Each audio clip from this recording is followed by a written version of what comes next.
Hey there, Mr. Redder here. Welcome back to another episode of r/Entitled People Stories. Today we have a very special episode for you, a compilation of some of the best Entitled People stories we've read over the past year. So sit back, relax, and enjoy a few hours of the most entitled people you've ever heard of. And by the way, Karen assured me that for every thumbs up this video gets, she won't try to get anyone fired for an entire week. So please smash that like button and subscribe and turn on notifications for new stories from Reddit every single day. Karen's sister-in-law demands to live with us. I kick her out. I have 5 kids, quadruplets aged 5 and a 10-month-old, as well as in the early stages of pregnancy. There are only 3 bedrooms in our house. The quads are split between 2 rooms, and we have a room which we share with the baby. Obviously, there's not much room for them in my opinion. My sister-in-law and her husband want to stay with us for a month or until their baby arrives, as they want a specific hospital to give birth in which we are way closer to, and they are a month away from their due date. My husband thinks we have enough room as the quads are at school all day and thinks they can help out. I know them well enough to know that they won't. Sister-in-law is one of those people who does that from previous experience. He also thinks we can move all the quads into one room as they have bunk beds, but that will only leave a bit of room, and it could be for over a month. I also don't think it's a good thing for her to stay with us because I'm having morning sickness, and her husband, the last time he was here, cleared out our freezer searching for food and never put it back, and one of the kids tripped over it. Sister-in-law's family has packaged the stuff that she's bringing, a lot of stuff that I doubt will fit in the room, and sent a picture of it to the family group chat saying, "This is my stuff I'm bringing. Thanks for letting me stay. Husband and my name." We haven't agreed on letting her stay, so I privately messaged her as to not embarrass her in the group chat saying, "Hey, is it possible for you to use the money I lent you a while ago to book yourself in a hotel room?" She didn't pay me back yet. She replied with a thumbs up, so I thought that meant she was doing that. But then a few hours later, she arrived at our door and dumped her stuff in before I could talk to her, and she went back down to grab more stuff. But I couldn't follow her as I was the only adult in the house at the moment, and I didn't want to leave the kids in there by themselves. When she and her husband got back, they asked which room they should put their stuff in and got the quads to help. I tried to stop them and explain to them that they cannot stay here, but they said that they had to stay. And when I tried to get them out of our home, they called me names in front of the kids, who I'm trying not to get them to repeat it. So now I'm stuck with the quads in my bedroom and in the quads room, and the sister-in-law and her husband in the other quads room until my husband gets home to try and talk to them. I want to know, am I the jerk? Edit. I have moved their stuff outside and told them to get out of my home. They tried to make it wait until the morning, but now they are packing the car, and I'm gonna put the kids back in their beds. The time a furniture store Karen knocked my lights out. Well, I'm in my teenage years and have never faced such an incident before, and I'm forced to open a Reddit account to share my experience. And I'm writing this post at 2 a.m., 3 days after the incident. The scars are still healing. Backstory. So I usually don't go out with my parents when they go for their weekend shopping, but since my mom asked me to accompany them, probably to pick up the heavy bags, I consent. So everything is going good, and we found all of our required stuff when we come across a furniture store. Now, I don't know how furniture stores are supposed to be, but this store is huge as compared to other stores in that area, and they sell decorative house items too, so it caught my mom's interest, who was being pretty obsessed with decorative items to adorn our small house. She looks excited and enters the store, followed by my dad and me. The store is pretty neat looking, and all the employees are wearing uniforms, which makes them look like typical salesmen.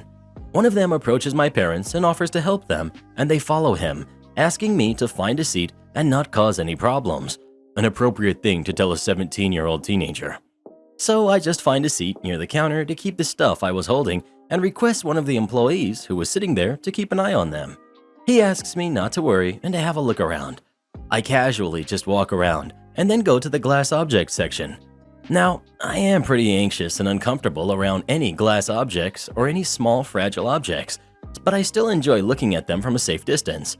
So I just carefully surf through them, kept neatly on their shelves, and stop occasionally to check the price of certain cute-looking decoratives. This was the point where the entitled mom and her kid, B, come into the scene. B was pulling at the entitled mom's dress and nagging her, and she was cooing her to stop like a typical mom.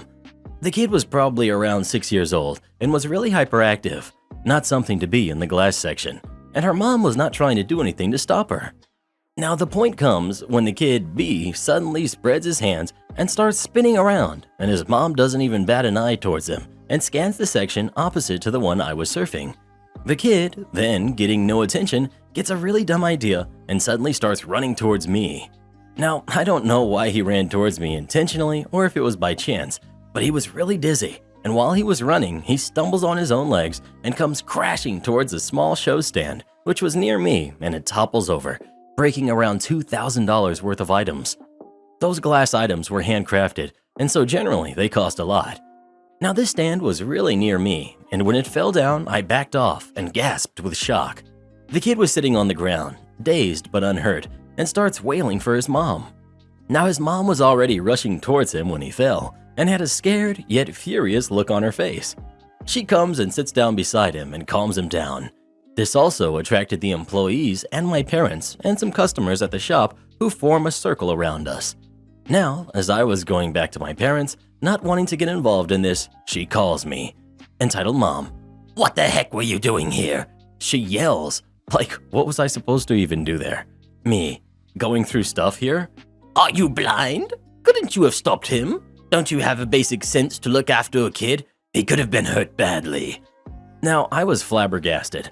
I didn't even know this woman and her kid, and I was not paying attention to him as his mom was standing more close to him than me. So I answer with all politeness I could gather. "Sorry, but I was busy going through some items and was looking at the opposite side when this happened, so I didn't see your kid running towards me." Since we were talking in Hindi, so this was the best translation I could do. Now at this point, she was furious and gets up with red eyes and literally socks me so hard that my specs fly off and land on the floor, breaking my lens to pieces. At this point, I panicked and went to pick up my glasses as I was pretty much blind without them, and tears start coming to my eyes. Now at this point, I lost it and started crying. My mom and dad rushed towards me and my mom picked me up. The store manager, who at that point had arrived to the scene, also approaches me to help out. He saw her punch me, and he was trying his best to help out by calling his employees to bring the first aid kit and a glass of water. Now my dad is a really quiet guy and doesn't like to get involved in anything, but he was furious too and confronts her. I couldn't pay attention to what they were talking about as I was being escorted to the counter, but he sounded furious and really upset. I've never seen my dad being so angry in public.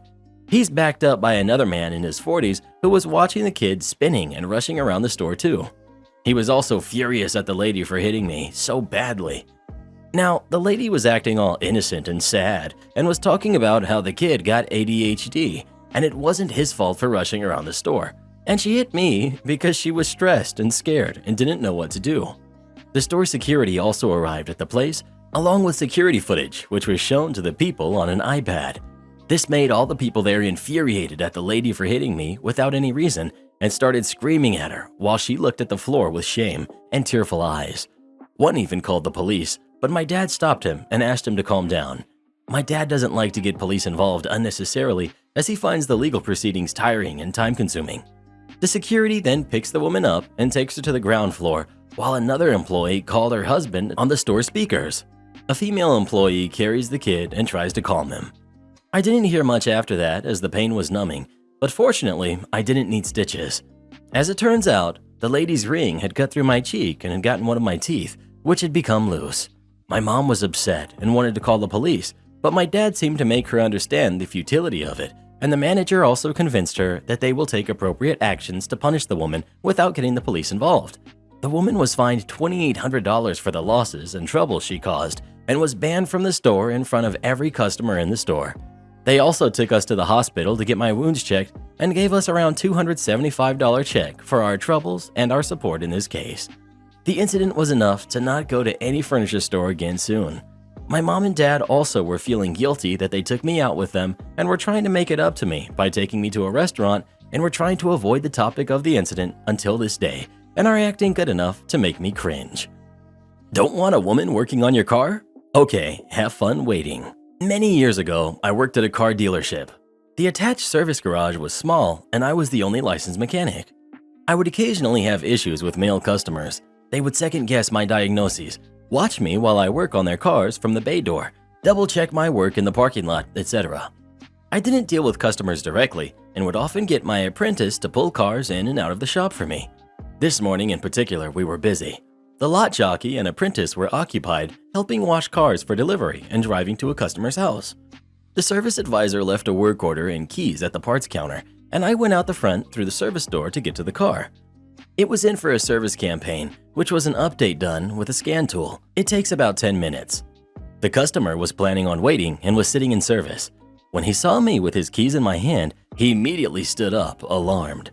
I was hustling, so I walked right by him and out the door. I missed the following conversation. According to the service advisor, also female, customer. "Who is that chick? Is she going to be working on my car? I don't want her working on my car." Advisor. "The other tech is out at the moment, so it's going to be quite a wait until someone else can look at your car." "That's fine. I'll wait for a guy. I don't want her touching my car." Advisor politely. Understood. The advisor comes to let me know, and I pull the car out and put the work order and keys back on the counter. Half an hour passes, the apprentice is still away, and I'm happily working on something else, bringing other cars in and out. The customer is now watching each and every person who comes through the door. The high school co-op student comes in to get something signed. The customer's keys are still sitting on the desk. It's been about an hour now. Customer. "Hey, why hasn't my car gone in yet? Can't you get this guy to do it?" A. "No, sorry, he's just a co-op student, so he's not allowed to drive the cars due to liability and insurance concerns." "Just get someone else to bring the car in and he can do the work." This was supposed to take 10 minutes. Advisor. "Sorry, sir, he's just a high school student doing his co-op. He's not approved to perform warranty work. Only licensed techs and apprentices can do the recall." The car jockey returns. The advisor hands the car jockey a different set of keys, and he brings yet another car into the shop for me. The customer is becoming incensed. Customer. "I've been sitting here for over an hour, and I've watched 5 cars go in before mine. My appointment was for 8 a.m. This is getting ridiculous." Blah, blah, blah. At this point, he says that he literally doesn't care who does the recall, but that it has to be a guy. The service advisor starts listing off the names of the men who work in the dealership, then saying why they can't perform the recall.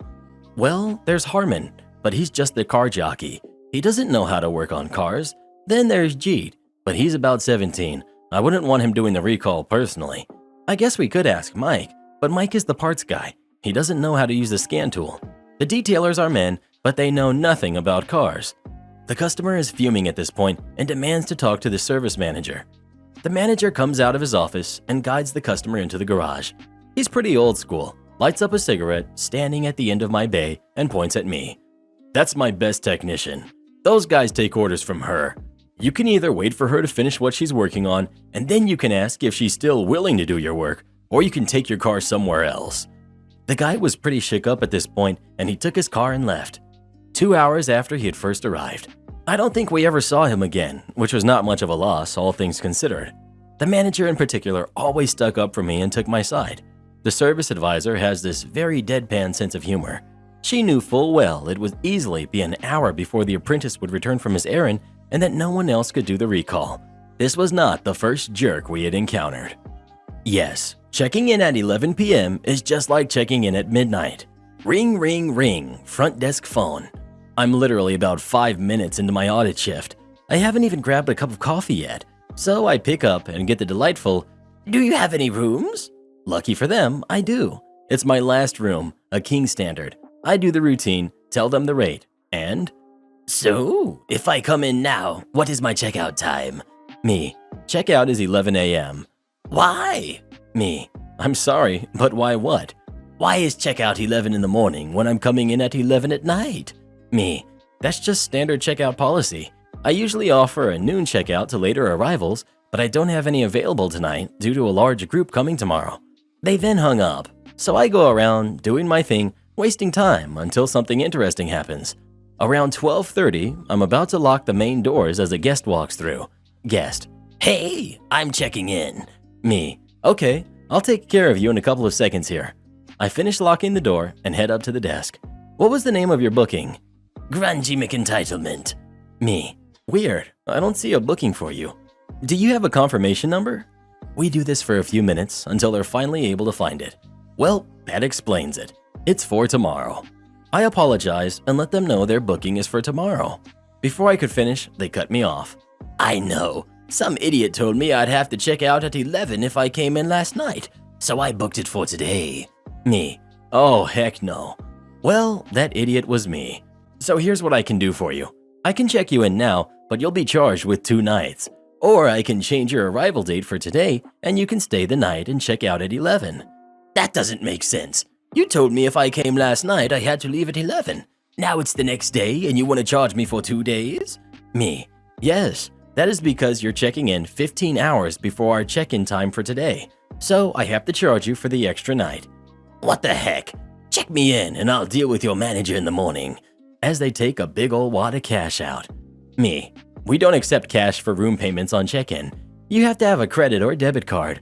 You can use your cash when you check out though. Oh no, you are taking my money and giving me my room. I end up having to call the police after 20 minutes of being screamed at. They bailed before the cops showed up, unfortunately. So yeah, my shift was stupid quiet after that crazy. Revenge for doing all the work. Hey guys, I'm Belgian, so English is not my native language. Some backstory to know. This is an old story. I was like 12 years old at the time, and I loved creating games. Nothing impressive, things like Breakout, Pac-Man. The best game I made was a simple Pong with abilities and an impossible mode. But I loved sharing it with my friends. Characters. Names have been changed, obviously. We've got the bad teacher, Stefan. We've got bad group worker 1, Hans. Bad group worker 2, Karen. So, on to the story. I was 12, and the teacher, Stefan, divided us in groups of 4 for a group project. I was paired with Hans, Karen, and Anna, a friend. Hans and Karen were brother and sister. However, me and Anna soon discovered that Karen and Hans were not going to help. They didn't respond to text or messages through MSN, and in class they talked about their new toys or the Pokemon they caught on their Game Boy. I had Pokemon Blue and loved that game. So eventually said, just send us the text that we have to say during the presentation.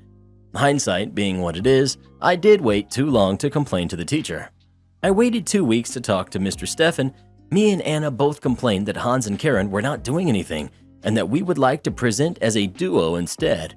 Stefan, however, thought it was unfair to split the group up as the others would not have enough time to prepare for our own presentation. So he told us that we would present with 4 and he would score accordingly. The week passes and presentation was on Wednesday.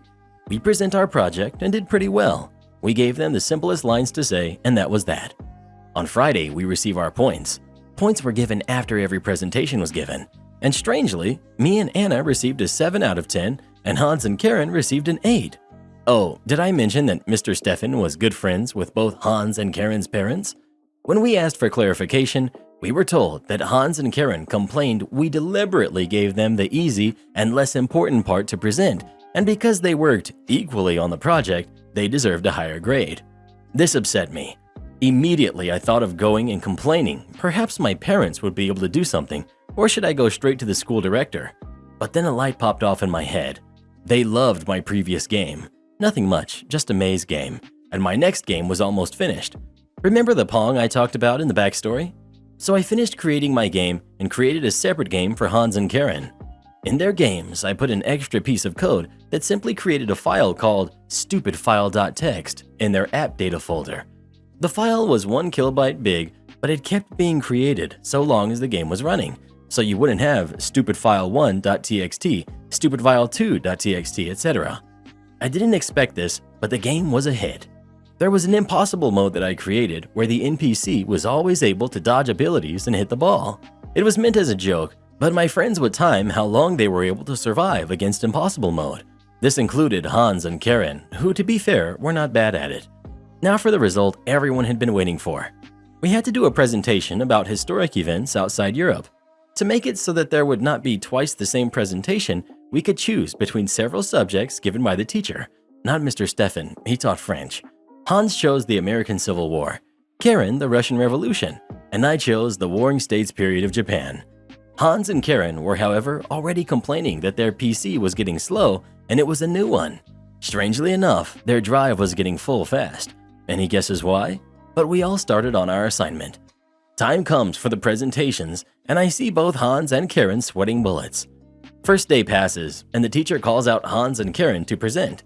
They try to get out of it as they wanted to present last, but the teacher wouldn't budge. I can't remember what he said, but this is a good representation of his presentation. The colonials in America were unhappy with Britain's rule and revolted. The Americans won. His presentation lasted for less than a minute. Surprised, the teacher asked if Hans did any work. Hans sheepishly confessed that because his drive was full that weekend, he accidentally deleted the folder containing his and Karen's presentation and research, so they got nothing. Unfortunately, they had already used a similar excuse to get extra time for a history task and promptly got a 0 on their presentation. That, combined with the fact that they were already barely passing history, dropped their score to a 3 out of 10, failing them completely. Ma'am, this isn't a doctor's office. So, I work as an administrative assistant at a small architecture firm. I get a phone call and answer with my standard greeting. Good morning, small architect firm. This is Canned Champagne. How can I help you? I'm greeted with that old lady shriek. You know the one, where they swear that telephones are still transceivers from 1940. Hi, this is a client of yours. I have an appointment there at 9:15 tomorrow. I'm sorry, ma'am. I don't have you scheduled with architect. Did you speak to him to make the appointment? What are you talking about? Of course I have an appointment. I need a CT scan done, and you scheduled me, and I need it done. Ma'am, this is architecture firm. I believe you may have called the wrong number. Well, transfer me to radiology then. Ma'am, I'm sorry, again, this is architecture firm, not your doctor's office. You're going to have to call them. I cannot transfer you to anyone. I don't understand why you won't transfer me. It is just a simple button. Well, give me the number then if you won't do your job. I'll call myself. Ma'am, I don't know the number or even what office you're talking about. I don't understand why you people can't just do your jobs. And she hung up on me. This is one of our clients, and she is generally a sweet lady. I wonder if I should warn the architect of how she behaves when she doesn't get her way. Anyway, I know it was a small, simple one, but it was a strange one to have happen to me in my own office. 2 for 10 would not do again. Edit. I did tell the architect about this weird call, but we're not going to be doing anything about it. Just going to keep it in mind moving forward. We are almost done with her project, and honestly, we usually speak with her husband anyway, as he's been the main point of contact.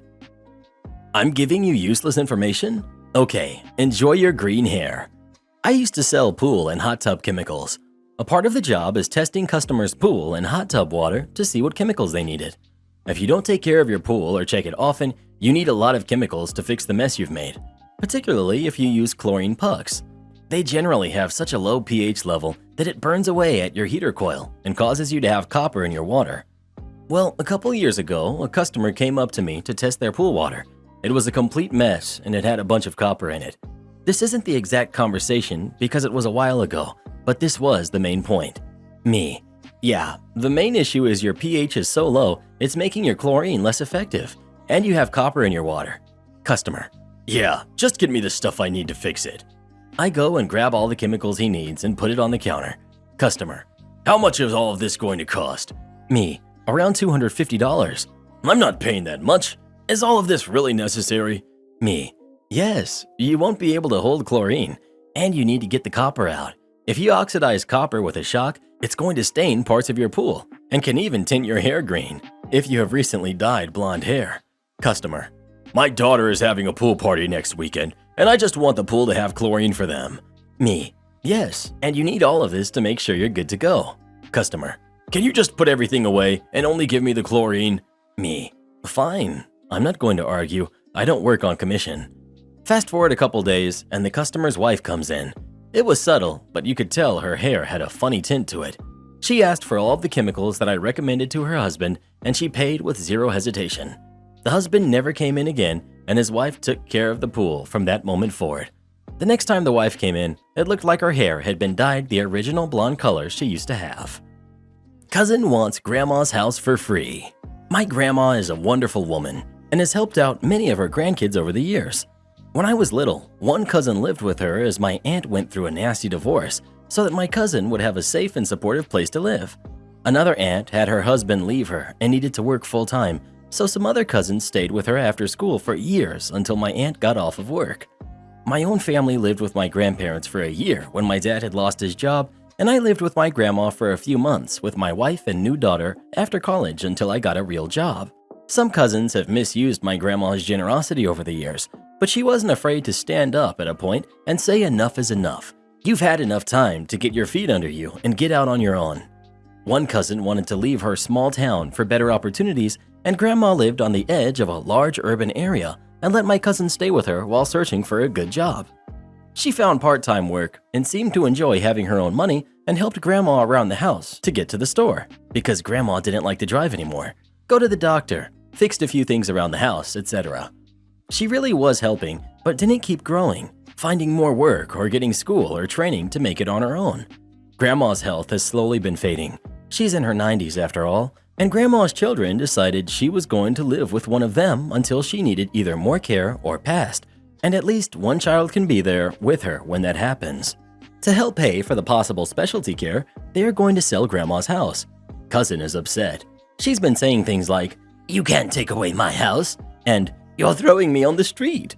Her sisters tried reaching out to her, and it turns out she really thought that by fixing the fence and some other things, that the family would be grateful and just let her live in the house forever.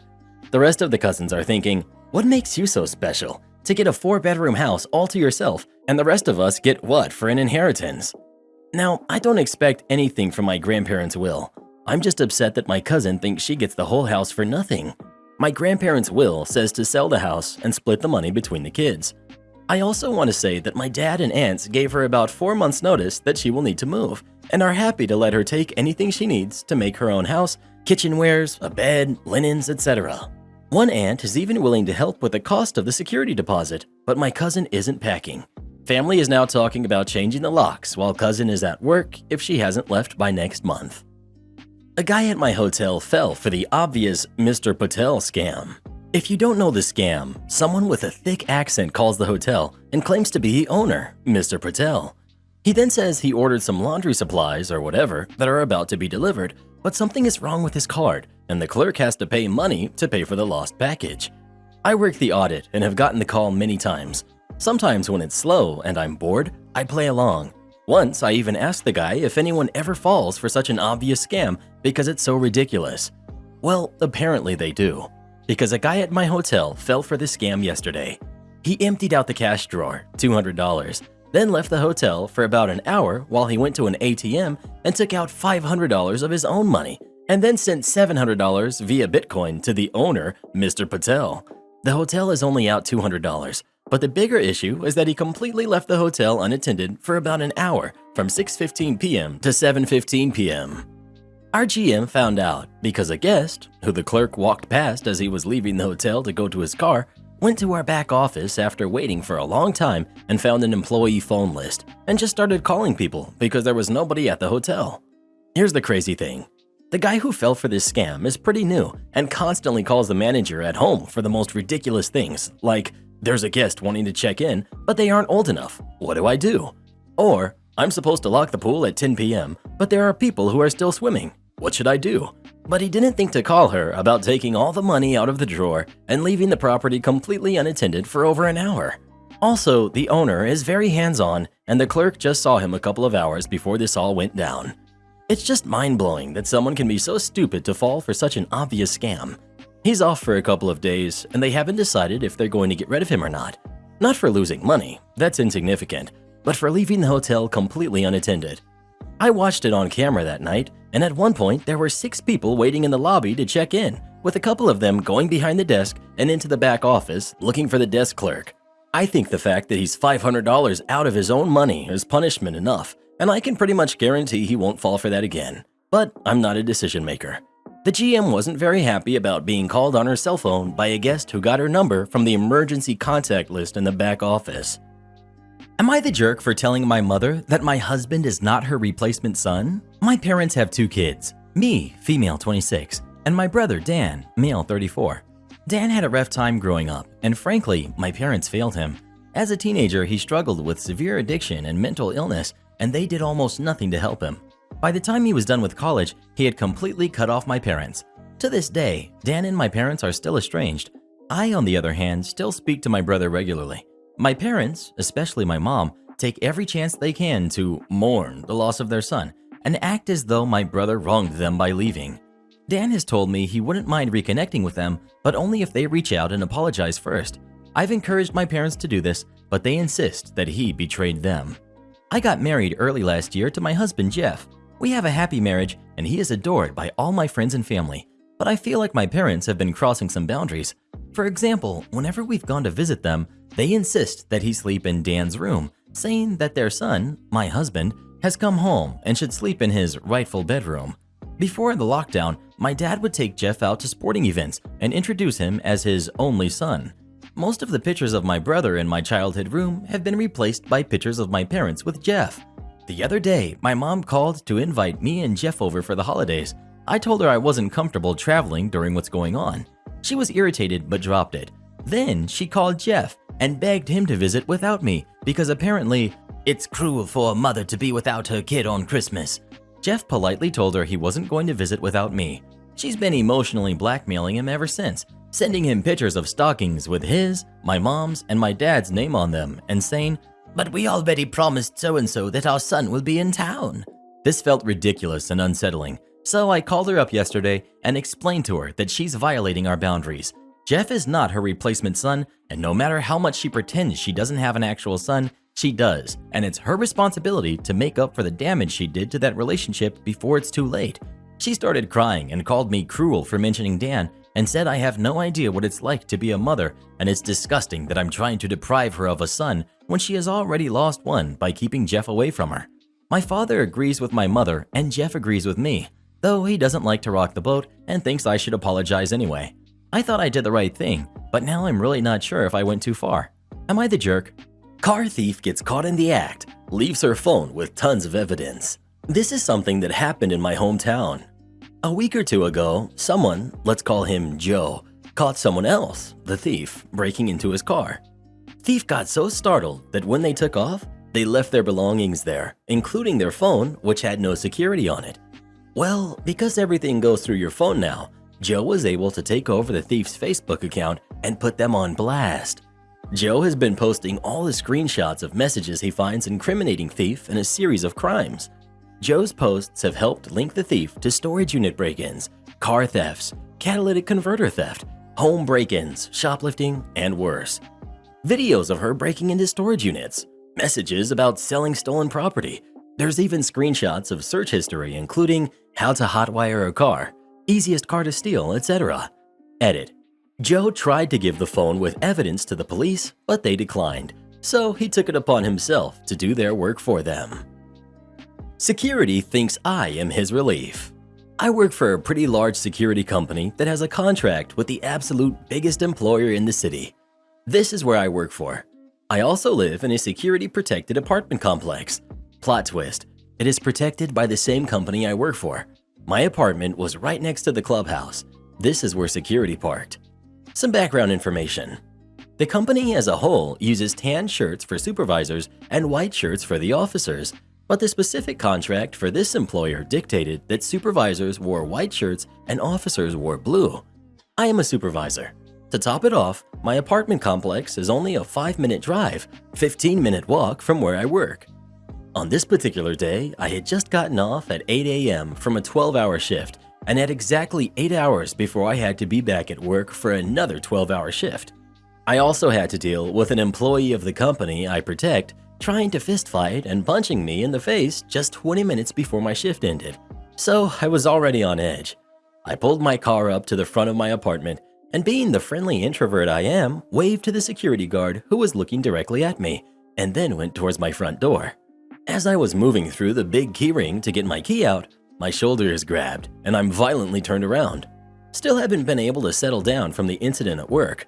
I put the guy who grabbed me over the railing and on his head. He wasn't injured or anything. It took him a minute to get up though, as he went a full 180 in under a second. When I realized it was the security guard of the complex, I walked over and tried to help him up. He fired off at me. "You aren't allowed in the residence apartments. I'll have you fired for this." Now, I've seen this guy a few times when I went to check the mail, but he seemed not to recognize me.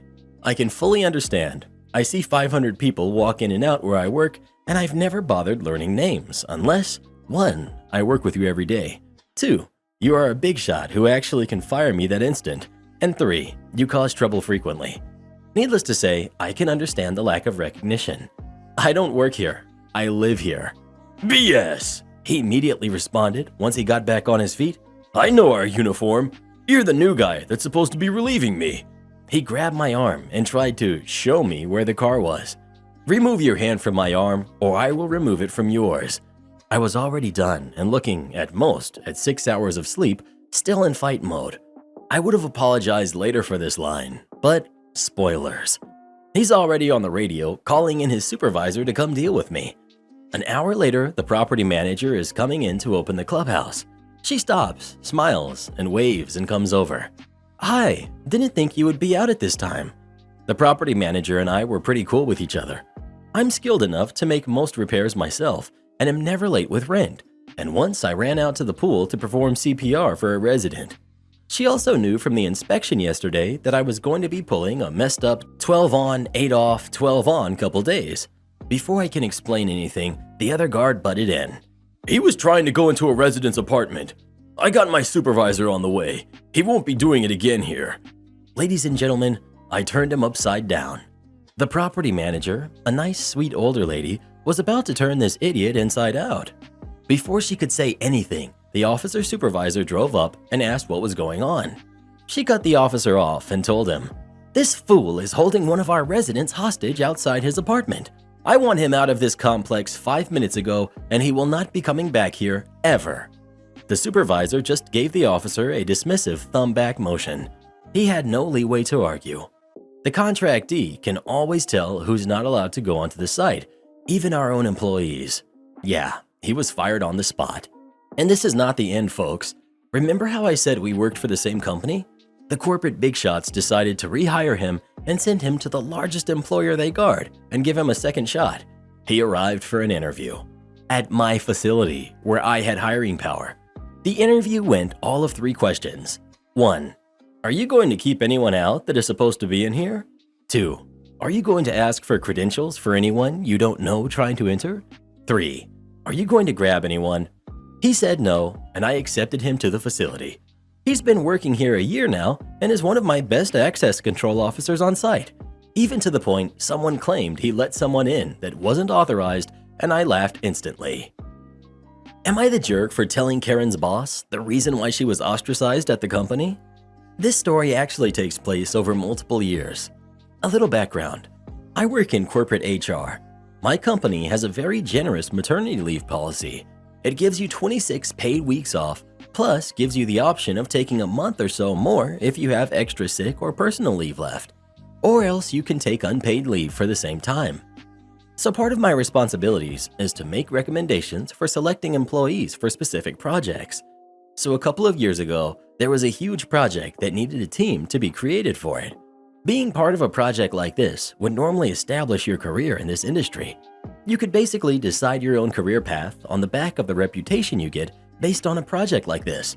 It would be hectic and difficult, but worth it in the end. We interviewed prospective people within the company and selected a core team that would take it up. Among this team was M, a recently married woman who is generally thought to be a hard worker and quite knowledgeable. Like with everyone else, we interviewed her for the spot and asked her if she wanted to be part of the project. However, a month or so later, M announces that she was pregnant and that she would need to be taking her maternity leave in a month's time. She would be completely unavailable for around 7 months or so and basically leave the team short-staffed for the major part of the project. We had to quickly select a replacement, get them up to speed, and have them take over. It meant more work for everyone, minor delays, etc. What really upset the top management was that M knew she was pregnant when she joined the team. She never mentioned it during the interview. By not telling anyone in advance, everyone felt that she couldn't be trusted in the future. She basically became a pariah, and no team lead wanted her in any critical projects. Within a year, M realized she progressed much in her career in this particular company and left for another job. Fast forward a little while, and I was talking with the HR guy from the company M had joined, and he asked me about her. And I told him the truth. Both that she was a good worker and is dedicated, but that she's not really honest or trustworthy. I told him the story in detail. Now this has basically meant that M gets a similar treatment in the new company. She is considered a good employee and team player, but no one wants to select her for any critical projects. Some of my friends say that telling HR guy about the incident makes me a jerk. It has gotten me to feel a bit guilty, and I wasn't sure what the right move should have been. So Reddit, what do you think? Am I the jerk? P.S.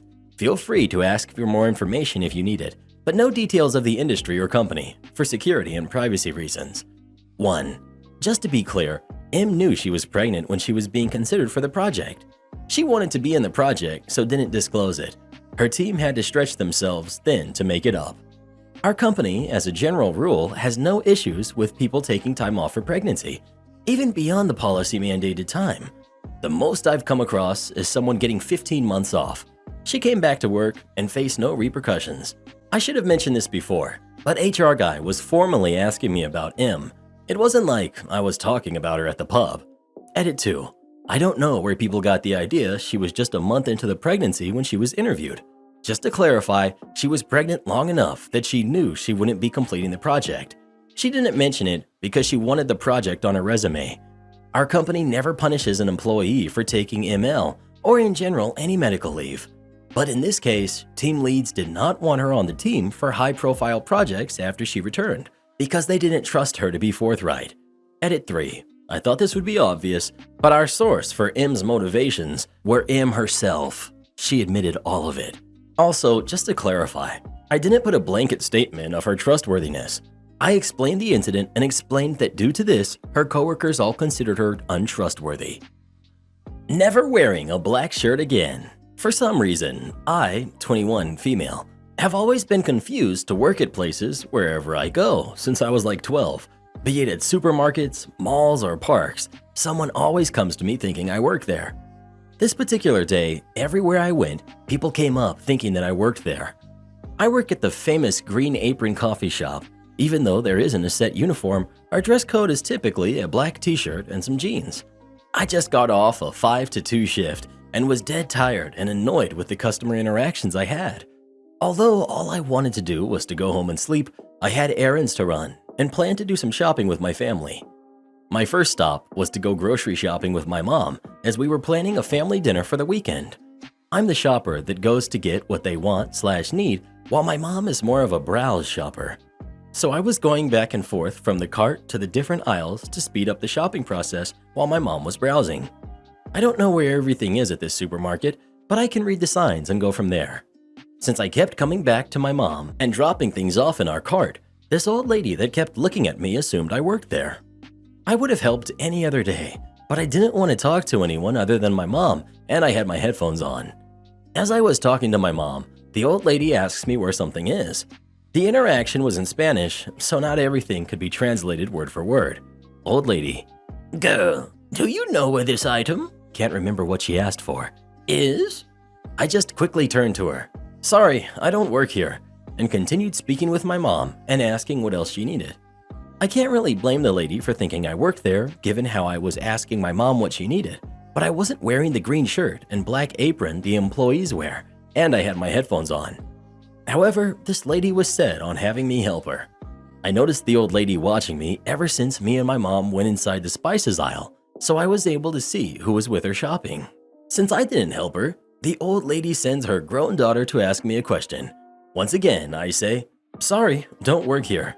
I didn't process that they were family yet until they sent their toddler granddaughter to me. Granddaughter: Excuse me, do you know where this is? I was getting quickly annoyed by this family not taking a hint, but I wasn't about to snap at the poor girl. Again, I say, sorry, sweetie, but I don't work here. Please tell your family to stop bothering me, and turn to my mom, begging her to finish with her shopping. My mom looked at me disapprovingly for not helping this family. Before I can refute, I feel myself be grabbed by the shoulder and turned. This man I've never seen before angrily shouts at me, Why are you only helping this woman and refusing to help my family? They even sent my 5-year-old daughter and you wouldn't help her. Even though all I wanted to do was scream and punch this guy for grabbing me, I put on my customer service persona to defuse the situation. Sir, I'm sorry that your family has confused me for someone that works here, but if you look for someone with a black apron, I'm sure they'll be glad to help you out. I'm shopping here with my mother and helping her out. Maybe if you do the same, your family wouldn't have asked me. Have a great day. And I forcibly grab my mother and the cart and walk fast out of the aisle. I was shaking in anger and anxiety. That family probably finally accepted that I didn't work there because I didn't see them again while we were in line. While on the car ride back, my mom told me that man wouldn't have screamed at me if only I'd helped the old lady.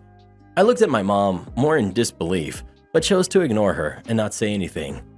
Putting that interaction behind me, I went to the mall with my twin brother and sister, still wearing my black shirt and having headphones on, and I went about shopping. We went inside the Disney store to buy a present for our niece. I was already done and paid for my present, so I was just looking around while my siblings were still deciding what to get. From the corner of my eye, I see this mom walking towards me, flagging me for my attention. I just look at her blankly, and then she registered I didn't work there. A simple sorry would have been fine, but she just had to put the blame of mistaking me for an employee on me. "It's just that you were wearing a black shirt. I thought you worked here. Maybe don't wear one. That way you don't confuse people." I just shrugged my shoulder and said, "I don't care." Moving to a different store and buying different things I wanted, I was the first one done with my shopping, so I asked my sister for their car keys so I can drop off my things. Looking for the entrance we came from, I was walking everywhere around this department store. This department store uniform is black pants and a black shirt. Mind you, I have headphones on and I'm carrying multiple bags. I'm walking towards the entrance where I think we are parked, and two ladies are walking the opposite direction towards me, one in a wheelchair, the other pushing her. The one in the wheelchair snaps her fingers at me and starts to talk, but the one pushing her says something along the lines of, "Leave her alone, she doesn't work here." The one in the wheelchair then rudely questions, "Why would she be wearing a black shirt then if she doesn't work here? She needs to do her job. She's wearing a black shirt." Should I have ignored her comment and went on my merry way? Absolutely. Did I say things and act a bit too far? Probably. But I was so tired and fed up of having these people speak to me so rudely and blame me for things I have no control over. I was off the clock and still had people screaming at me just because they thought I was a worker. I snapped at this lady. So I bent down to be at this lady's height. "What am I supposed to wear? I can't wear a black shirt now because you're too dense to see I don't work here. I got headphones on and I'm carrying different bags from other stores. You know what? You look like you work here. You're wearing a black shirt and you don't know where things are? Call your manager over here. You're a terrible employee." This lady just looks shocked and is gaping at me and stuttering. The other lady pushing her just looks down in embarrassment and mumbles an apology and rolls the woman away quickly. I just stand there, taking deep breaths to calm myself down. Eventually, I find the car and just wait for my siblings to come back. Haven't worn a black shirt since then, aside from when I work, but I still get confused as an employee. I guess I just have the look of an employee everywhere I go. I ruined your weekend? That sucks. About 10 years ago, I was a regional manager for a transportation and logistics company.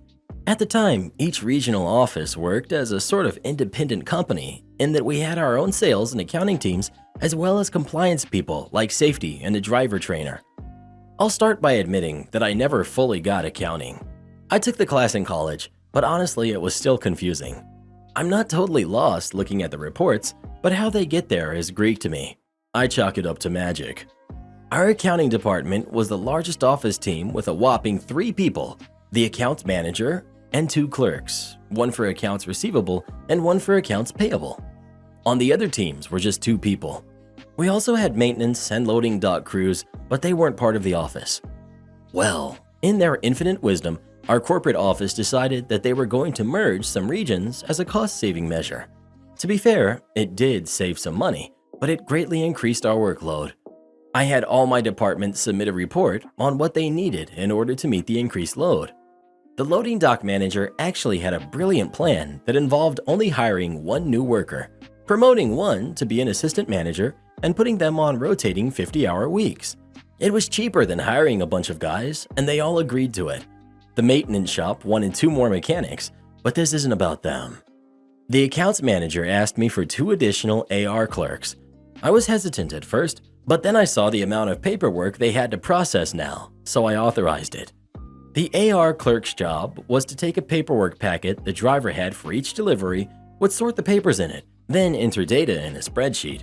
The accounts manager used the spreadsheets, along with necromancy, to summon billing documents from the void to send to our customers. It was a pretty efficient system. I had a policy regarding overtime. Department managers had discretion to hand out overtime up to 10 hours a week as long as they could justify it reasonably. However, if a manager required a subordinate to work overtime, the manager would work the same overtime. Our managers were salaried and exempted from overtime, and I didn't want them working their people all the time while they only worked 40 hours. Amazingly, after I implemented this policy, overtime went way down. I mention this because at year-end, the accounting team always needed a ton of overtime in order to get all of the closing work done on top of their normal duties. It usually involved them working as much as 80 hours a week for the whole month of January, and usually they only finished on the last minute. I usually gave them a 4-day weekend at the end. The accounts manager was usually pretty cool, not entitled, and did a good job. But this particular year, when we had even more work to do, she tried to pull a really BS move. In the middle of January, as they're all working a ton to get through to the end of the year, she notices she'll be gone for a weekend to go to a concert with some of her friends. So I asked her if she had a plan in place to make up for the lost work time with no one here working on the weekend. She looked at me confused. "But the clerks will be here." Me. "Only if you are too. You're familiar with my policy. I'm okay with you all taking the weekend off, but I need to know that all the year-end work will be done on time." AM. "I do have a plan. They are working the weekend to cover my absence." To be fair, her clerks probably didn't care, and I would have been willing to ease up on the policy in this case because she usually was pretty good about this stuff. However, her tone completely changed that. I'm easygoing, but my subordinates do not dictate to me how things are going to be, and I told her as such. I finished with, "Either you are all working this weekend, or none of you are. Let me know by the end of the day." In the end, she couldn't figure out a reasonable way to make up for the lost time, and she was at the office with her team. I was there too, because my policy applied to me as well. The only exception I gave myself was the loading dock crew, because there was always someone there on overtime. The accounts manager was pretty cold towards me the whole time, and on Sunday she informs me that I ruined her weekend. I considered pulling her aside to let her know sorting through driver paperwork for 12 hours a day wasn't my weekend plan either, but instead just nodded and said, "That sucks." A few weeks later, she did apologize for her behavior, and I told her I was sorry she missed her concert, and that unfortunately this is part of working life. Sometimes we miss out on things. Funny enough, she said that her friends didn't even like the concert, and even told her that she was lucky she didn't have to go. Edit. Yes, the way we did accounting was stupid. I fought my higher-ups over it for 4 years. I also fought to get to hire temps to help year-end. After 2 years, they let me get 3 for the month. It helped a lot. My overtime policies cut annual overtime for the office down so much that I got everyone under me a 15% pay increase. So I stand by it. Sir, I'm not in charge of the bar. This happened a few years ago, but it continues to be one of my favorite stories to tell. I was working the desk at a hotel back east one Friday night while a wedding was going on in our banquet room. I should mention that the hotel is located within a state park, so there were park police nearby and always looking for some action since it tended to be slow. It was getting late into the evening and the banquet manager came up to the desk. He said the wedding guests were starting to get a little loud and rowdy, so could I be in for a long evening? Around 10 p.m., the wedding ended and the guests made their way to the bar to keep drinking. The bar was down at the end of a long hall from the front desk, but you could always hear the action going on regardless of the party in there.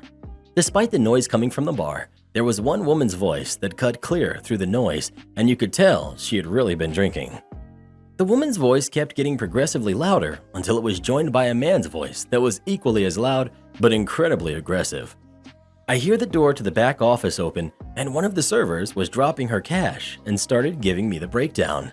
Apparently, the woman was too drunk, and the F&B manager and bartender had cut her off.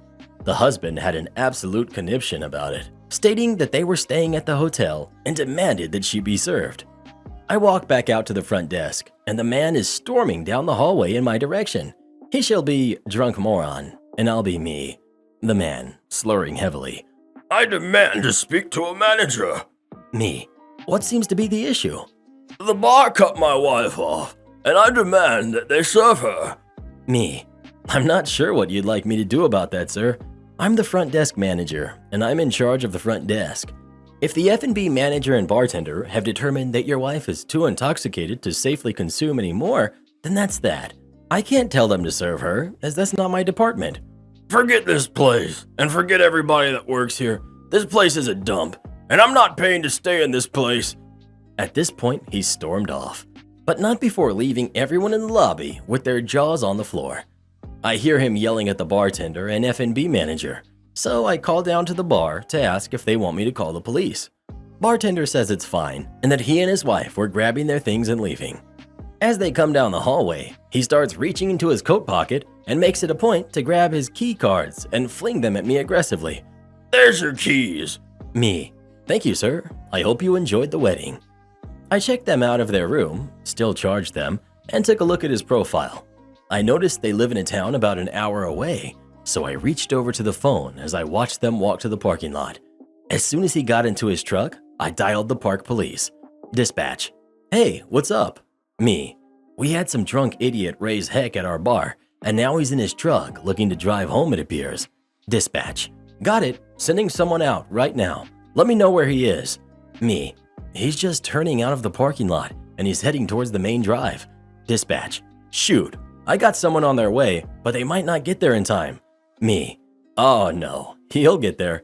The drunk idiot turned left to head deeper into the park. He's too drunk to know where he's going, so your guy has time. Dispatch. Okay, let me know if you can still see him. Me.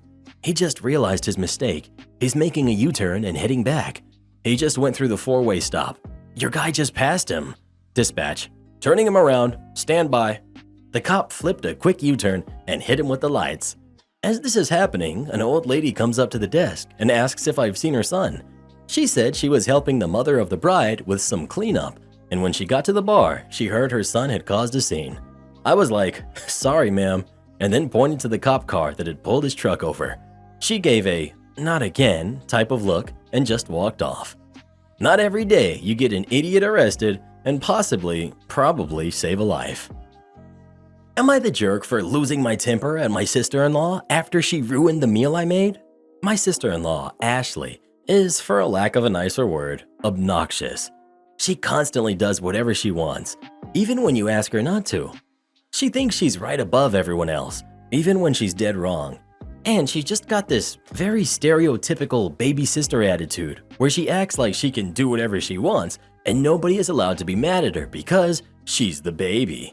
Yes, that's something she regularly says. My husband says she's the youngest of the family, so her acting that way is normal. But I pointed out that I'm the youngest of my family, and I've never acted that way. I don't like sister-in-law, but I've been polite and kept a peaceful relationship for my husband's sake. Until today. Today was the first time since 2019 that my husband or I have been able to see our small friend group in person. We all got our shots 2 months ago and decided to meet up finally for dinner. I cooked while our friends either pitched in ingredients, made appetizers, or brought wine. I made pasta ravioli by hand, which was hard. I made enough for me, Hubs, and our friends. But after they arrived and we all caught up while I was finishing the food, sister-in-law showed up. She let herself in and greeted everyone happily.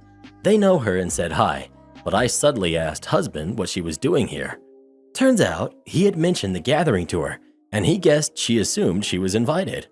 I told him to tell her to leave because she can't just invite herself like this. He said that would be humiliating for her and asked if she could stay. I was annoyed, but agreed. Things were fine at the start. I had a few sips of wine to relax and was about to plate everyone's food at the kitchen island and bring it to them, but forgot Parmesan, so went to get it. I heard sister-in-law say she'd help bring the food to the table. I said no thanks and to stay seated. My back was to her, and she said something I missed because of a loud clang of a pot hitting the floor. I heard everyone gasp, and I closed my eyes. I knew what happened, but didn't want to look. When I did, I just started crying. Hours of work splattered on the floor. Sister-in-law said it was okay. It was just some pasta. I'll buy more. I lost it.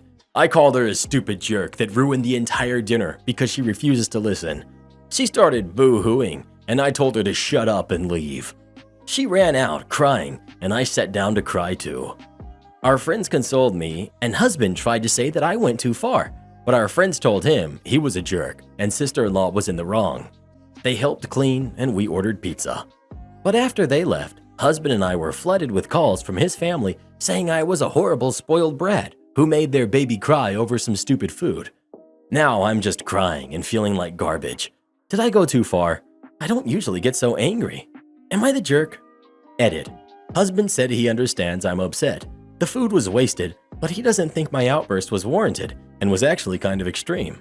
Tomorrow is his off day, and I told him he's going to be making the dish like I did, by hand and on his own time, and then at the end, we'll see if he thinks my outburst was unwarranted. Entitled father demands stranger pay for his groceries because he promised he would. Due to me working in a supermarket, I meet a lot of different people, and most of them are incredibly nice and respectful. However, I also see a lot of Karens and male Karens, unsure of the name they have, and that is exactly who this story is about.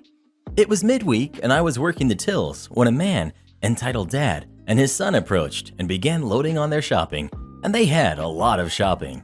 After scanning their items, I told them the amount. I think it was around 145 pounds, and the entitled dad began rummaging around in his wallet and pulling out notes of money. After counting it all out, it turns out that he was a few pounds short and decided his son should probably put something back so that he could pay.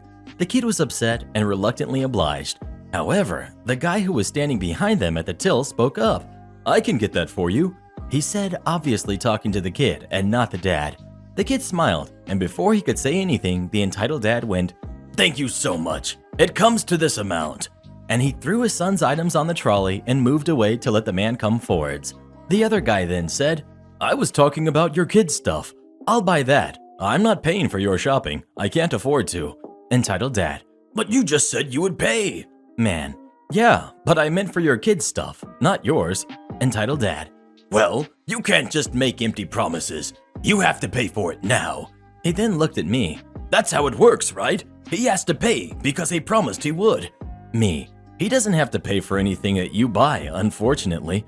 Entitled dad shoots me a mean look and tells his son to pass his stuff to the man behind, who was still nice enough to pay for it, which is a lot nicer than I would have been. And then they both left. Midway through serving the nice guy, I saw entitled dad and his kid at the cash machine through the window withdrawing some more money, meaning all along he could afford it in the first place. So me and the nice guy had a good laugh about that. My sister's family wants to move in because I bought a huge house. I, male 31, am single and child-free. For the past few years, I've been house hunting, and during 2020 was offered to buy my great-grandmother's farmhouse. It's about an hour away, almost 80 years old, needs a lot of TLC, and comes with about 15 acres.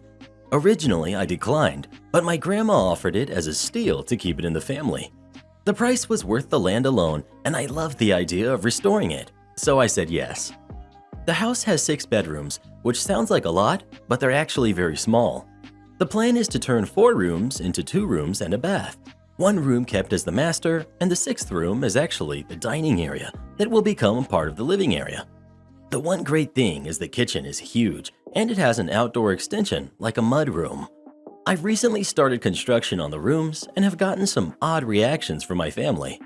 My mother believes I should have kept the house as is, and when I pried, she admitted she thought I'd offer to house my sister's family. My sister, female 34, has 3 kids who are 11, 9, and 3, and a deadbeat ex-husband. They divorced after her 3-year-old was born, and my sister moved in with my mom. Our parents are divorced, so dad is not a part of this. My sister's husband moved back to his family state and only sees the kids a few times a year. The child support is not much because he has a low-paying job. My mom's house is a 3-bedroom. My nieces share a room while my nephew sleeps with his mom.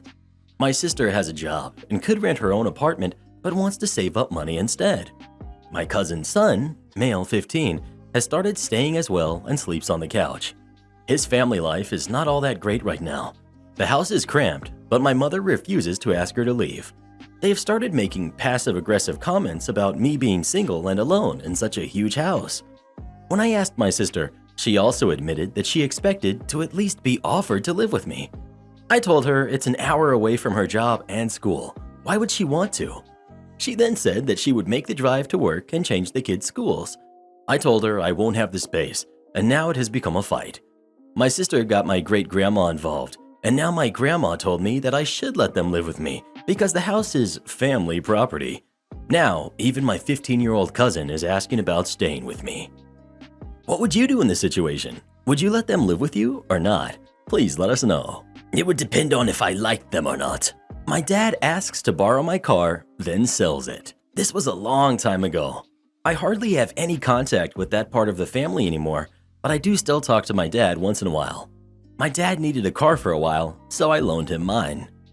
When I went to get the car back, the back end was smashed in.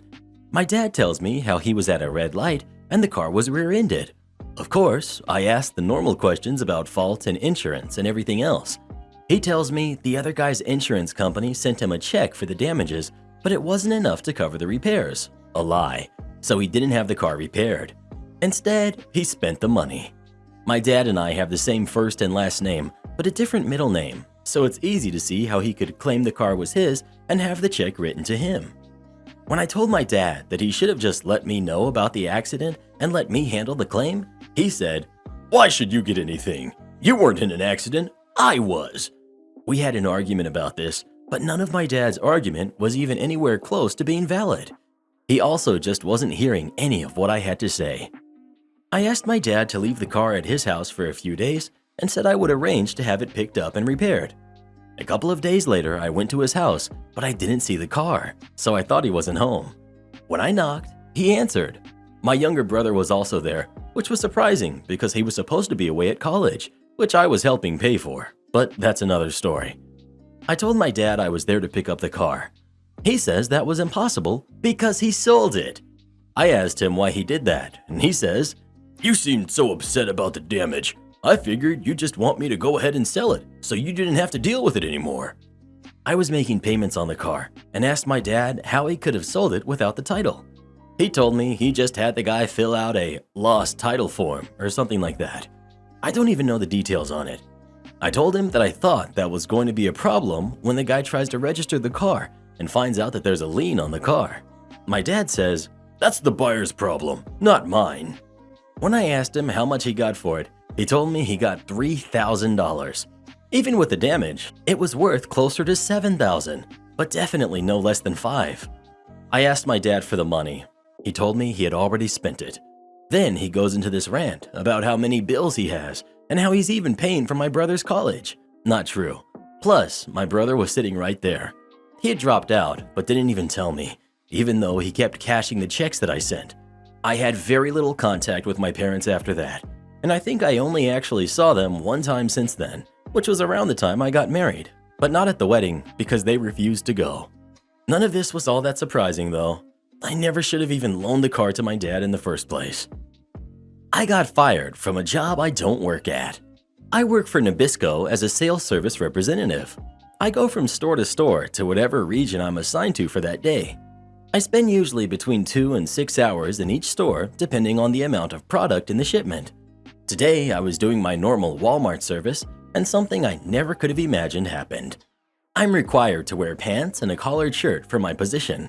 It's not really a big deal, except on the hot days when I leave the stores to enter my car that's a ripe 110 degrees. Today, I was wearing khakis and a blue collared shirt. My first mistake. All the Walmart employees wear blue and a crossing guard bright yellow vest. I was doing my usual thing, throwing Oreos on shelves and making sure the Ritz are all straight, when a new Walmart employee came over to me. Employee: "Hey, there's a mandatory meeting for us in the receiving deck." Me: "Sorry, I don't actually work." Employee: "It's mandatory." Instead of putting up a fight about it, knowing I had to go to receiving to get more product, I went with the new dude. I got back there and walked by the group of employees gathered around the store manager, who I have had several conversations with before. I thought, no biggie, squeak on by and just get one box of Chips Ahoy and then leave. As I walk by the group, I hear a faint, "Excuse me?" I turn around to see a woman I have never seen before. I guess a woman from regional doing some sort of wellness and performance check. Me: "Can I help you?" Woman: "Actually, yes, you can help by joining us." Once again, not wanting to get into a confrontation, I just walked over there and decided to try and wait it out. The lady went on, but didn't seem to stop. I tried to sneak away, giving the store manager a little nod, kind of confirming that I was going to leave. I stood up, and the lady had more things to say. Excuse me? Who gave you permission to leave? Me. I don't actually work here. It's a rhetorical question. Sit down. I decided that I was just going to walk away. After all, I didn't actually work there. I walked over to our back stock and grabbed the cookies and left. After around 45 minutes of stocking shelves, I had to go back and grab more of the items from the back stock. I returned to the back room and proceeded to load the boat with more product. Lo and behold, regional lady approached me. Extremely disrespectful to try and upstage me. What makes you think you can do something like that to a higher up? Me trying to explain. I tried to tell you, I don't work. No. You don't talk back to me. Pack it up and go. I was absolutely dumbfounded. It was so cliche, like bad movie cliche, but I was just going to do what was requested. I packed it up and left, leaving a half-loaded boat in the back room with me. Later, I got a call from my boss saying that Walmart called, complaining I didn't finish the case shipment. I explained the scenario and was off the hook. I like to think the manager will now have a half-stocked cookies and crackers aisle and have to personally stock it for not standing up for me. Entitled Aunt demands I give her son my birthday gift. As the title suggests, it was my birthday, my 8th birthday if I'm not mistaken.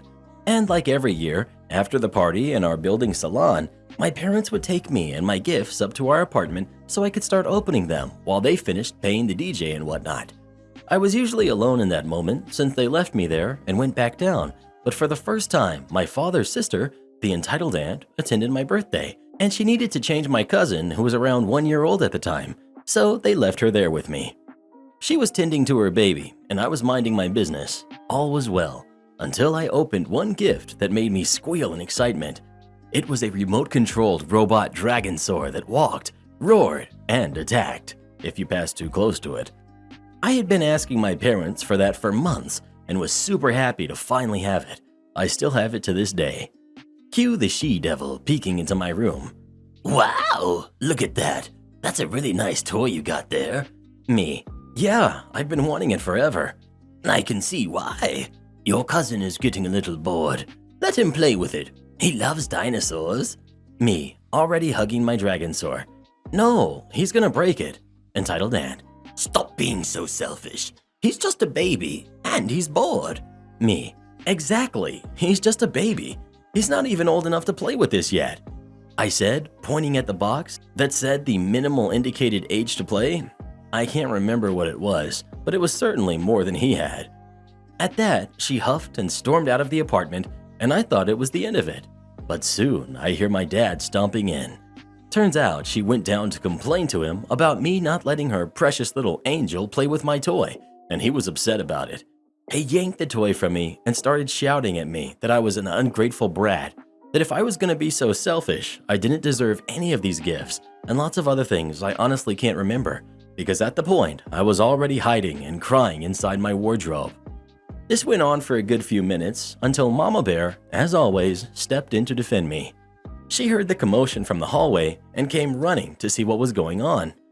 After hearing both me and Dad trying to shout our side of the story louder than the other, she ended picking up what happened and went off on him, shouting louder than everyone else that it was more than fair that I was first to play with my own gift, that this was my birthday, so it should be a special and happy day for me, and that she would not allow it to be ruined because of that jerk. Yes, she called his sister that to her face. Didn't care enough to think about her own son's needs that she didn't even bring him one of his toys. Appropriated to his age to distract himself. It was a heated argument, but in the end, she had the last word, and I didn't have to lend any toys to anyone. So I consider it a win, even if my dad spent the rest of the day in a bad mood and barely looked at my face. Am I the jerk for telling my dad and his stepson to buzz off? Me, 35 male, and my wife, Nat, 32 female, have recently had a kid. When I was young, my parents divorced. When I was around 13, my dad remarried to his current wife, Lizzie. Lizzie had a son, Maddie, who was about 3 at the time. Me and my mom have a really good relationship, but I probably won't bring her up much because this is mostly about my dad's family. I was living with my mom for the majority of the time before I got my own place, but I stayed at my dad's enough to have my own room. My dad started to ignore me for his new family pretty much immediately, including sometimes not making me dinner when I was staying at his place. Maddie can't do anything wrong in my dad's eyes. For example, when I introduced Nat to my dad's family when we were still dating about 5 years ago, Maddie's first move was to tell her that he was available when she eventually got bored of me. I was upset at him, but I didn't start a fight because I just wasn't in the mood. Nat just laughed it off and said she was into older guys. We left straight after. Another example, I didn't get my driver's license until I was 28 for personal reasons that I won't list here. Anyway, I needed someone to mind my car for a few days because I was doing something with friends for a few days. Mom wasn't available, so I asked my dad. I came back a few days later and my car wasn't there. I asked why, and my dad said Maddie crashed it, so they were paying someone to fix it. I freaked out, and my dad told me that this was a good thing for Maddie because this would make him a better driver when he got his license. When I didn't immediately agree with him, I was told to get the heck out. Anyway, me and Nat have a son now. A few days ago, my dad called me a jerk because I didn't ask Maddie to be my son's godfather. Neither of them were invited to my wedding or my son's christening. I told him he wasn't even invited to my wedding, so what was this crap about? He said he didn't care that he wasn't invited, but that Maddie was never anything but nice to me and I should apologize. He said Maddie was with him. I told him to put it on speaker. I told both of them to buzz off. Then I hung up. Am I the jerk? Entitled parents get kicked off the plane because the Wi-Fi isn't working. I work for a major airline in the US as a flight attendant, and this happened about 2 years ago. We were working a flight from Orange County to Denver, which is normally a less than 2-hour flight. Important for later. I was the one in the front of the aircraft greeting passengers as they came aboard. The very first people to come on the plane for this particular flight was a family. 2 teen kids, their father, and their mother in a foot cast. They sit in the second row, and the rest of the boarding goes totally normal. We even got the door shut an extra 5 minutes early, and we were all thinking about going down to the hotel bar at the end of a wonderfully uneventful day. As we pull away from the gate, I start making some of the normal announcements. You know, the ones that everyone actually pays attention to, when I say that the Wi-Fi isn't working. Honestly, it does suck when that happens, but there is literally nothing I can do about it. The mom then rings her flight attendant call button, and when I look over at her, I can see the frantic look in her eyes that makes me realize my peaceful day is coming to an abrupt end. I ask her what's going on, and she begins telling me how she can't possibly be on a flight without Wi-Fi, how she has nothing to watch, and how she just cannot handle being on this plane. I look at her dumbfounded. This is a woman in her at least early 40s, sitting next to her 2 kids and husband, who is freaking out about not having Wi-Fi for a 2-hour flight. But of course, I do not point out any of this. I instead put on my best customer service smile and apologize for the inconvenience. She then starts crying and saying that she has to get off the plane right now.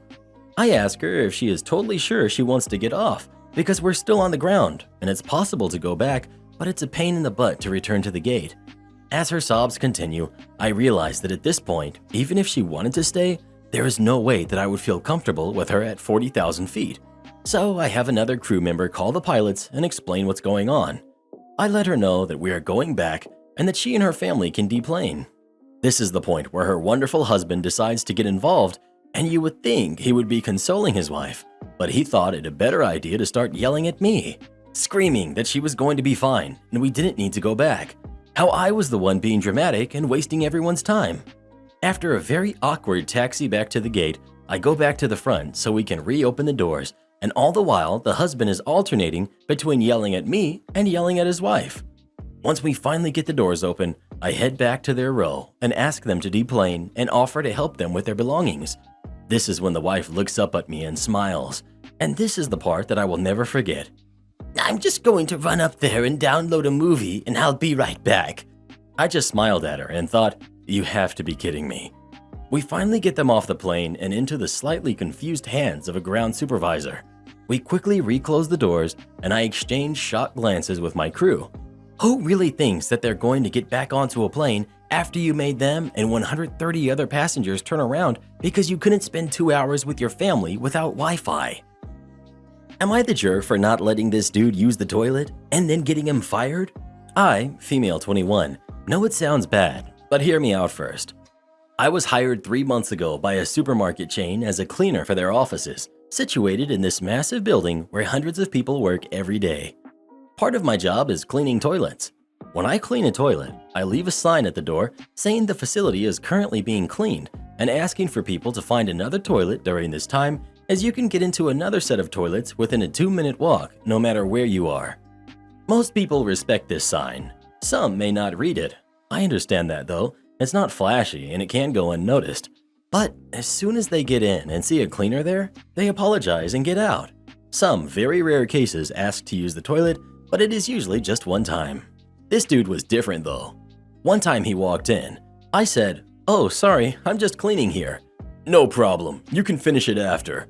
I was a bit shocked with the way he spoke to me, but I just walked out because I just didn't feel like dealing with the drama that could come from me saying no to that.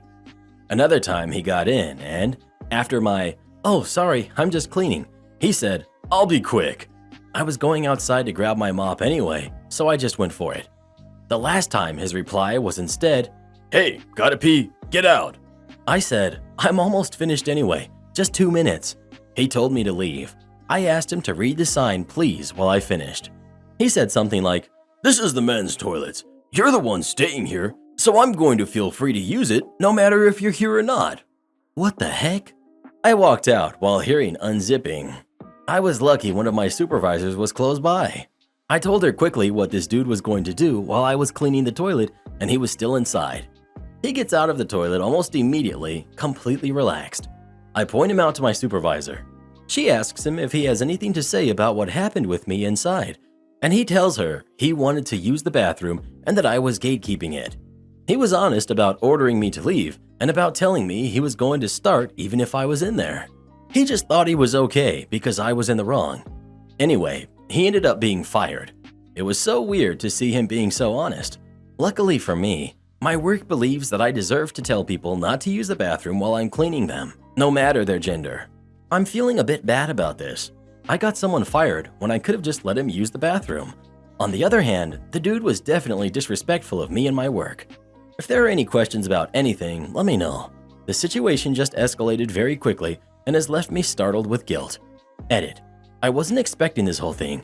Just thank you everyone for your judgments. I hope you all are having a nice day. Am I the jerk for consistently correcting my mom when she mispronounces my daughter's name? A little bit of background. I'm named after my mother, just like she's named after hers. And also, just like my mom and hers, she and I do not have a good relationship. Pretty much never have as far back as I can remember. So when I got pregnant with a girl, I very deliberately gave her a different name. The context of the name is also key because it's a book character whose epitaph is Curse Breaker, as in I will do anything to break the curse of bad mother-daughter relationships in my line. My mom doesn't know that part, but my dad does, and he supported my decision. My mom got really hurt when I told everyone what my daughter's name would be. So my daughter was born almost 4 years ago, and I think my mom has pronounced her name correctly less than a handful of times. An example of using wrong names is my daughter's name is Sierra, but my mom says Sarah every single time. It's not even like my daughter's name is difficult to say. It's literally 2 syllables, and there's not weird letters that we don't use in English or anything like that. At the beginning, I nicely tried to walk her through the pronunciation, and she could say the syllables correctly. And then she could say the name correctly, until the next time. When I started getting upset about it, her excuse was, "You know me, I just don't pronounce words right," in an aw shucks kind of way. But like, my nephew, one of her grandsons, is named after a Norse god, and she has no trouble pronouncing his name. So what is it about my daughters that's so difficult? Things came to a head a couple months ago when we got into an argument about it, and she said, "This wouldn't even be a problem if you had named her our name." There it was. I'd had my suspicions, but now it was confirmed. My mom is so petty that she purposefully mispronounces her own granddaughter's name because I didn't use ours. Here's where I may be the jerk. Now, every time she says my daughter's name as Sarah, I immediately say, "Who's Sarah?" with a straight face, and won't move on until she says the name correctly. She scoffs or gets mad, but I don't care. It's been 4 years. Not to mention how just insanely disrespectful it is to mispronounce anyone's name, let alone your own family. So, Am I the jerk for choosing the pronunciation of my daughter's name as my hill to die on? Edit. A lot of people are asking me why I'm letting my mom around my daughter, which is a completely reasonable question. My ex, daughter's father, and I broke up in January, and prior to that, I had been a stay-at-home mom for 3 years and had literally no money. We were never married, so no alimony, and child support can take up to 18 months when the parents live in different states. So in order to avoid homelessness, my daughter and I had to move back home to live with my parents. That's the other thing I think people are missing. Yes, I have this crappy mom that we have to live with, but I also have a dad who's a nice person and a good grandfather. Specifically regarding this issue, he has spoken up to my mom about it and even employed the "Who's Sarah" tactic, but my mom just plain doesn't care. In general, I try to avoid her as much as possible to keep the peace, but sometimes there's no getting out of it. Luckily, it's a temporary arrangement, and I've told my mom to her face that as soon as we move out, she'll likely never see her granddaughter again, for many other reasons on top of this one. Am I the jerk for using some of my stepson's camp savings to buy replacement sneakers for my son? My son, Chris' 16th birthday was weeks ago. His mom, my ex-wife, couldn't be with him due to work, but sent him a pair of Adidas sneakers as a birthday gift. Chris is a runner, and he enjoys running every day as a way to relieve stress and anxiety. My stepson, Jake, who's 17, saw the sneakers and said they looked like the ones his favorite artist, Kane Brown, was wearing in Famous Friends music video, and so he got hung up on them, always asking Chris to see them and try them on. Chris let him see them, but not wear them because Jake has bigger feet and he was worried he might ruin them. Jake wanted to wear the sneakers in front of his friends, but Chris didn't let him leave the house with them. Jake ended up sneaking out with them a couple of times, which made Chris hide them from him since he kept taking them without permission. Jake was no longer able to sneak out wearing the sneakers and begged Chris to let him wear them out one last time to a party his friends had. Chris said no, and Jake somehow was able to locate the sneakers, but instead of going out with him, he then cut them with a handpreneur and kept them in his room while Chris and I looked for them until his mom found them. Chris saw the damage and was upset. I grounded Jake and promised Chris to get a replacement, but when his mom called to tell me those sneakers are worth $600 and had to be replaced, I was in utter shock. I saw the receipt, and even then I couldn't believe it, because $600 is way more than I can afford. Chris' mom is a cardiologist, and she can afford this stuff, but I obviously can't. I was fuming. I let Jake know how much he messed up and told him I will be replacing the sneakers using the money he saved for his week-long summer camp. Jake had a meltdown and said he was already punished and it wasn't fair to punish him further. My wife thought I exaggerated and talked about how important summer camp is for Jake, as he's been waiting for it for months. I let her know that Chris' mom is rightfully upset her gift for him was ruined, and because Jake acted out of spite and maliciousness, then it's only fair he'd pay for a replacement. My wife assured me if Jake knew those sneakers were that expensive, he would never have touched them, but thought Chris was letting him borrow them on purpose. What's done is done, and I made my decision final. Both my wife and Jake are giving me the silent treatment and refusing to talk about it. My wife thinks it's crazy to spend $600 on new sneakers. I agree, but those aren't mine, so needed replacement. So, am I the jerk? ETA, that because Chris' mom sends somewhat expensive items to Chris, Jake would sometimes feel jealous, which is understandable. I make sure to treat both boys equally by getting them equal stuff. My wife thinks that Chris should be sharing with his brother, and he does, but there are things that just cannot be shared. Couldn't read at work, but was allowed to write because it looked like I was doing something. When I was 19, I was a machine mechanic. I fixed automatic presses in a factory. My main job was to keep 2 and sometimes 4 machines running just as much as possible. When they were all running, I actually had very little to do. I could basically sit there and listen to the machines until one of them started acting up. I started bringing books to read to pass the 10 and 12-hour days. One day, the vice president of the company walks by and asks what I'm doing. I point at the 4 running machines and tell him that they are all running. He says I can't sit at my workbench and read. I should be doing something. I tell him that the machines are running, and until one breaks, there really isn't anything else to do. I already organized my tools and cleaned my work area. I just have to wait until something breaks. He says no reading. I was still bored, so I decided to write a story. I figured I could tell a story just as good as the next guy. I started writing instead of reading. Writing at my workbench apparently looked like some kind of work and was just fine. A year later, the company decides to move. The job would no longer be union, so I had the choice to move with the company without the union or go to college for retraining of some sort. I chose the retraining and took creative writing classes. Long story short, I now have a master's degree in English with creative writing focus. I've published several books, and I teach composition at a university for a crap load more money, and usually for half a day, summers off. The vice president called me several times over the first 2 years to see if I would come back to work as a machine mechanic. I never even answered the phone when he called. I just let the answering machine get it every time. If he would have just let me read the crappy fiction I brought to work, I probably never would have thought about writing at all. I never would have gone to college, and I'd still be there waiting for the machines to break down. Officer, he won't refund me cash for my gas. From my gas station days in 2013. About a year into working there, my station joined and several others to switch over to prepay only pumps. I personally would see drive-offs a few times every time I worked, so I was happy to see the change. Customers, however, resisted the change as much as they could, from threatening to not get gas here anymore to get me to turn on the pump for them because our system still allowed it for truck drivers that use special cards to pay. One day, a lady I had never seen before, our Karen, pulls up to the pump and grabs the nozzle, expecting me to turn on the pump for her. I announce over the speakers the same speech I've been giving everyone that won't read the prepay signs on the pumps and continue to wait on the other customers in my line. She ignores me at first, but hangs up the nozzle after a minute and makes her way into the store. I finish the customer between her and me, and she starts in at me about not letting her get gas outside.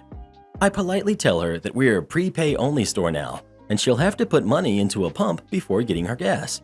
She seems confused at first, but we get through the transaction with her putting in $30 unleaded onto a debit card, and she heads out to pump her fuel. She doesn't put the whole $30 into her vehicle and heads back in to speak to me. After I get the customers in between me and her, she wants the cash for the fuel she didn't use. Now, it's my bad for forgetting to tell her gas prepays on any card are automatically refunded once the nozzle is hung back onto the pump. I tell her this, and I have no way to give her cash back from the transaction. Mentioning it may take a day for the refund to appear on her bank statement. She gets mad, demanding I give her cash for the fuel. I repeat myself, apologizing for the misunderstanding, and say she still has the money, it's just on her card. She leaves the store, and I think I'm done with her. Nope. I continue on my work in between, helping customers in the store for several minutes, and I look outside. A cop has pulled up to Karen's car, and she's talking to him, occasionally pointing at the store, and I already see the headache coming. I tell my coworker to run register as the cop comes in, and he asks to speak to me. I greet him and ask what he needs. He informs me that Karen called the cops, saying we were refusing to give her her money back for the fuel while being really rude to her. I tell him what happened, how refunds for gas work, and if he wishes, he can come back with me to the cameras to watch the footage. He says that's okay, and he'll inform her of what actually happened. I don't see them talk as a rush hits the store then, but one of my regulars told me that the lady had flipped me off after she got into her car, so the cop wouldn't see her do it. Entitled Mom threatened to take my money, so I moved it to an account that she can't touch. Here's the story. I'm an 18-year-old guy and my brother is 12. Well, he isn't actually my brother. He's my cousin, adopted from birth because his mother was an addict and unfit to care for him. As such, he has a very severe learning disability, and his math and reading skills are that of someone half his age, best case scenario 4 years younger. He's been through summer school his entire life and a couple fruitless programs.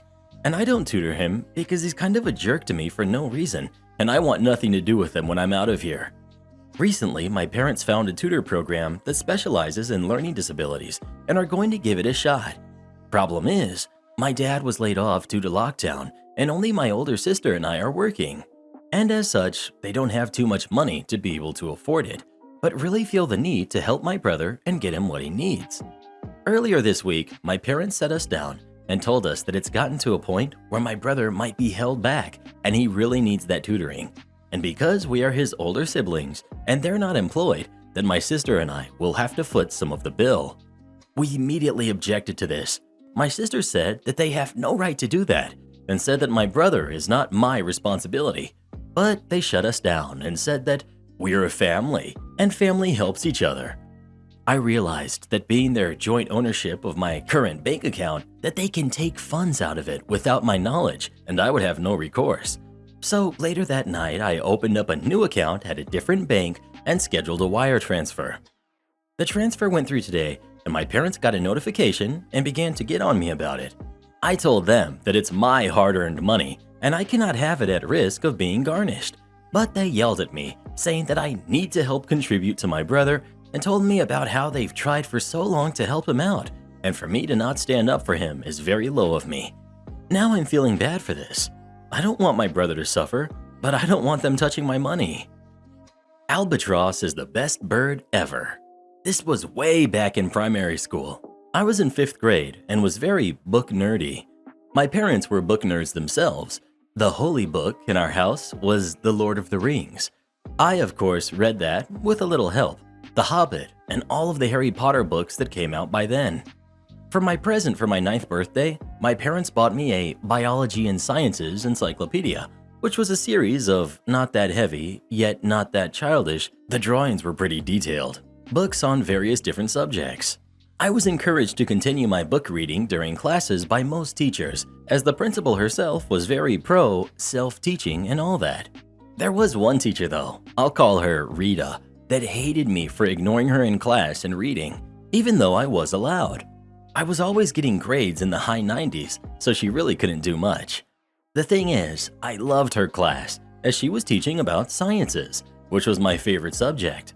Never bothered her class, always answered her pop questions meant to throw me off with respect, and was correct most of the time. I was seeing that as a challenge, and she even received praises from my parents to the principal for challenging me so. On the end of 5th grade, we received a project to conduct a study on our favorite animal and show it to the class.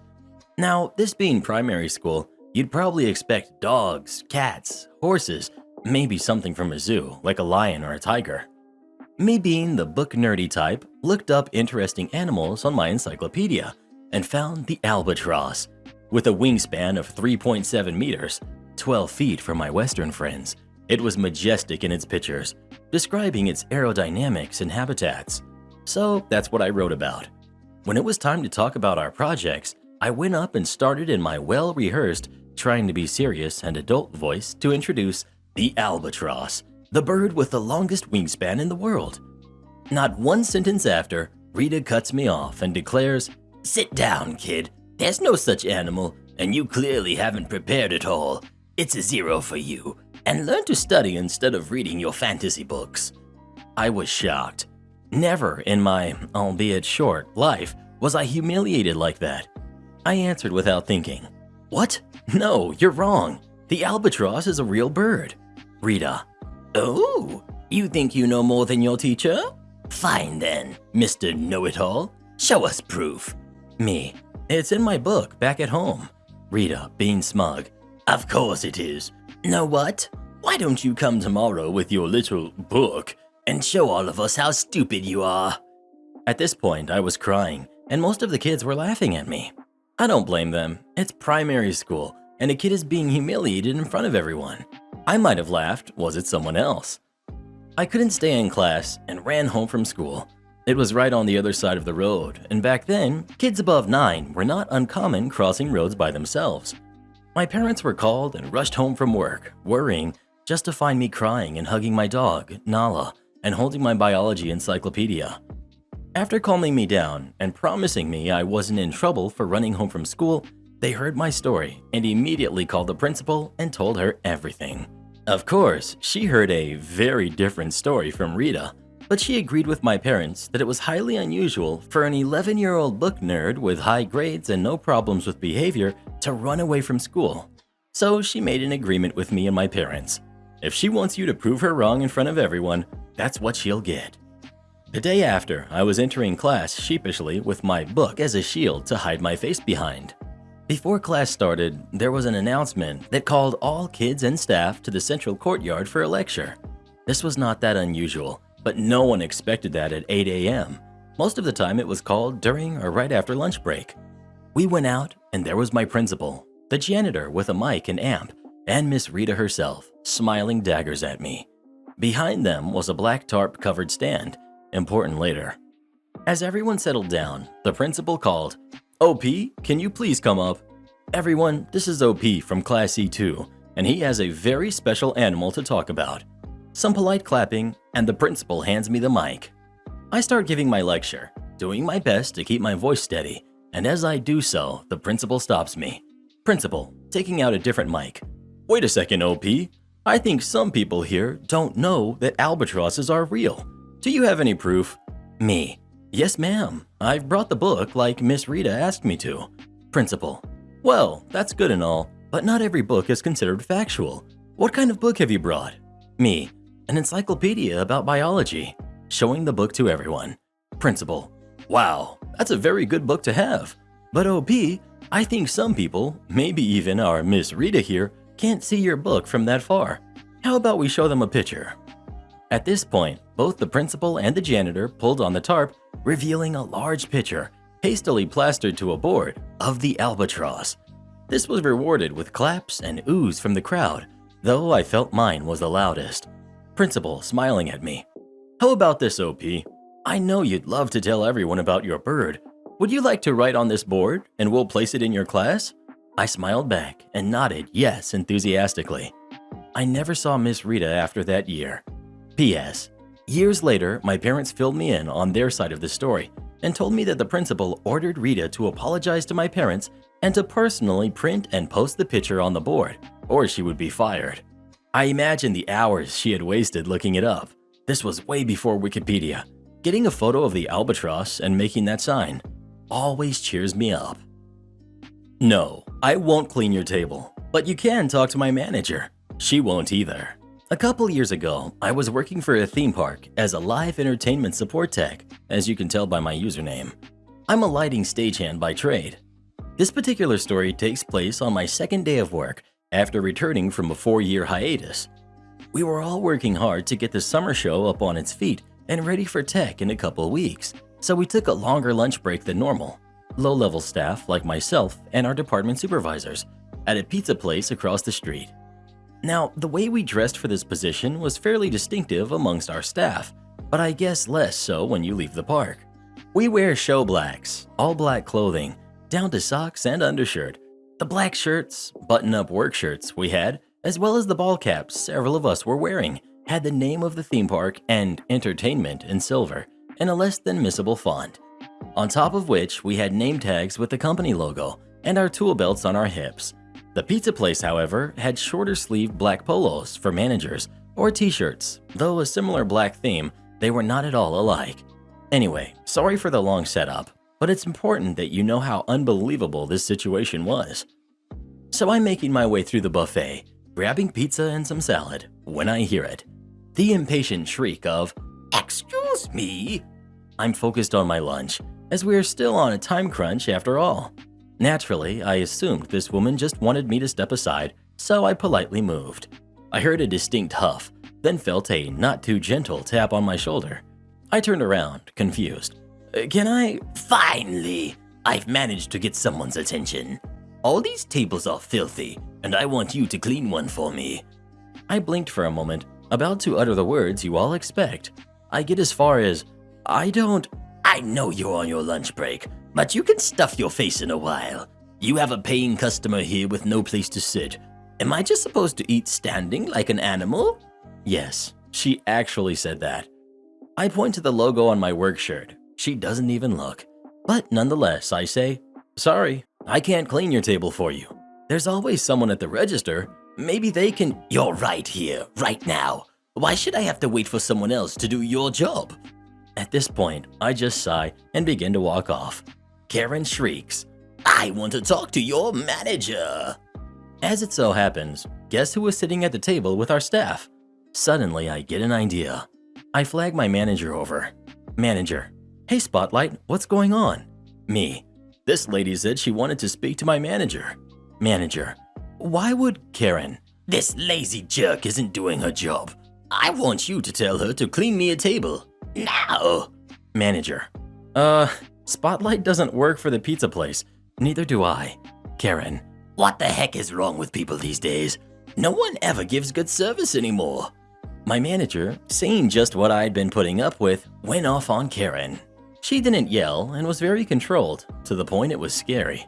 I wish I could remember exactly what she said, but I had wandered out of earshot after she told me to take my food and sit down.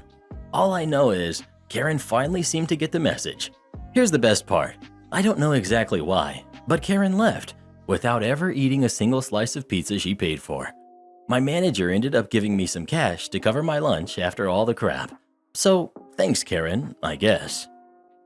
I haven't worked here in over a decade. I, 31 female, used to work at a particular chain dollar store with a red and yellow label.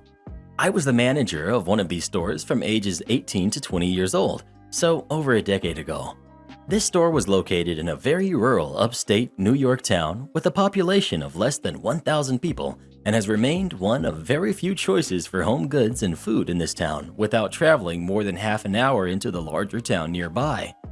While I managed this store, I met Helen. Helen is an elderly woman who had worked for the company for over 20 years when I worked there. She is a very mild-mannered and chippy lady who enjoys running the cash register and organizing any display that doesn't have a planogram. I love Helen. I have kept in touch with her over Facebook as I put myself through college and moved many states away. Helen still works for this store. Sorry for the novel, but I feel like all of this is relevant information. Fast forward to last week. I'm in New York visiting my husband's family. His sibling had a baby, and decided that I would trek into my old town to visit Helen at work and bring her Dunkin' Donuts coffee, a ritual I held while working there. I also wanted to take her to lunch on her break. So I arrive at the store, and of course, because they have always been understaffed, she's swamped. Out of the 2 potential registers open, Helen is the sole cashier ringing people out. Typically, it's only 1 staff, 1 manager on duty, and I have no idea where her boss is. I wander the aisles looking for the manager to let him know she needs backup. As I'm making my way through the store to pop my head into the back room where the bathrooms are, I'm stopped by a shopping cart pushed purposely into my path. "Thank God you're here," says the woman who nearly hit me with her cart. I let out a startled, nervous chuckle as I stare at her face, desperately searching for something familiar to jog my memory. Nothing. I remember absolutely nothing about this lady, but she seems to remember me. "I'm in a hurry, and I need you to open that second register. I think by now you would know better than to have Helen manning the registers alone on a Friday afternoon. She's too darn slow." "Ma'am, I'm trying to find the manager right now to send her back up." "BS, you're the manager. I remember you. Don't lie to me." I lose my collective crap and burst into laughter. "What?" is all I managed to get out. "Girl, everybody knows you run this godforsaken store. Go help her." I look down at my shirt to make sure I'm not wearing red, the uniform. Nope. And say to this lady, "I haven't worked for this crappy company in over a decade, ma'am. I'm just here to see Helen. Now get your card out of the way so I can get her back up." She pauses for a second, tense like she was about to scream, then exhales in an animated fashion and slowly pulls her cart back. "All right, but you definitely know how to run the register." I push the double doors open to the back room and say, "I do not work here." Thankfully, I ran nearly straight into Helen's boss. He quickly went up front to check her out. I still have no idea who the heck she was, and I remember most of my regulars. It threw me for such a loop. Helen and I had a great lunch. She swears she's never seen that lady before either. Am I the jerk for not telling my sisters that I actually own our parents' house? I won the lottery 10 years ago, and my state allows anonymous collection. I told no one, not even my parents or sisters. No one in my family is struggling financially, at least that I am aware. Both my sisters have very good jobs and are married to men with good jobs as well. Their kids go to very good private schools, and they all take at least 1 good vacation a year, so I didn't feel the need to help anyone. 5 years ago, I bought my parents a nice house on a lake. I told them I had invested in Bitcoin and had done very well. This was my way of thanking them for everything they had done for me growing up.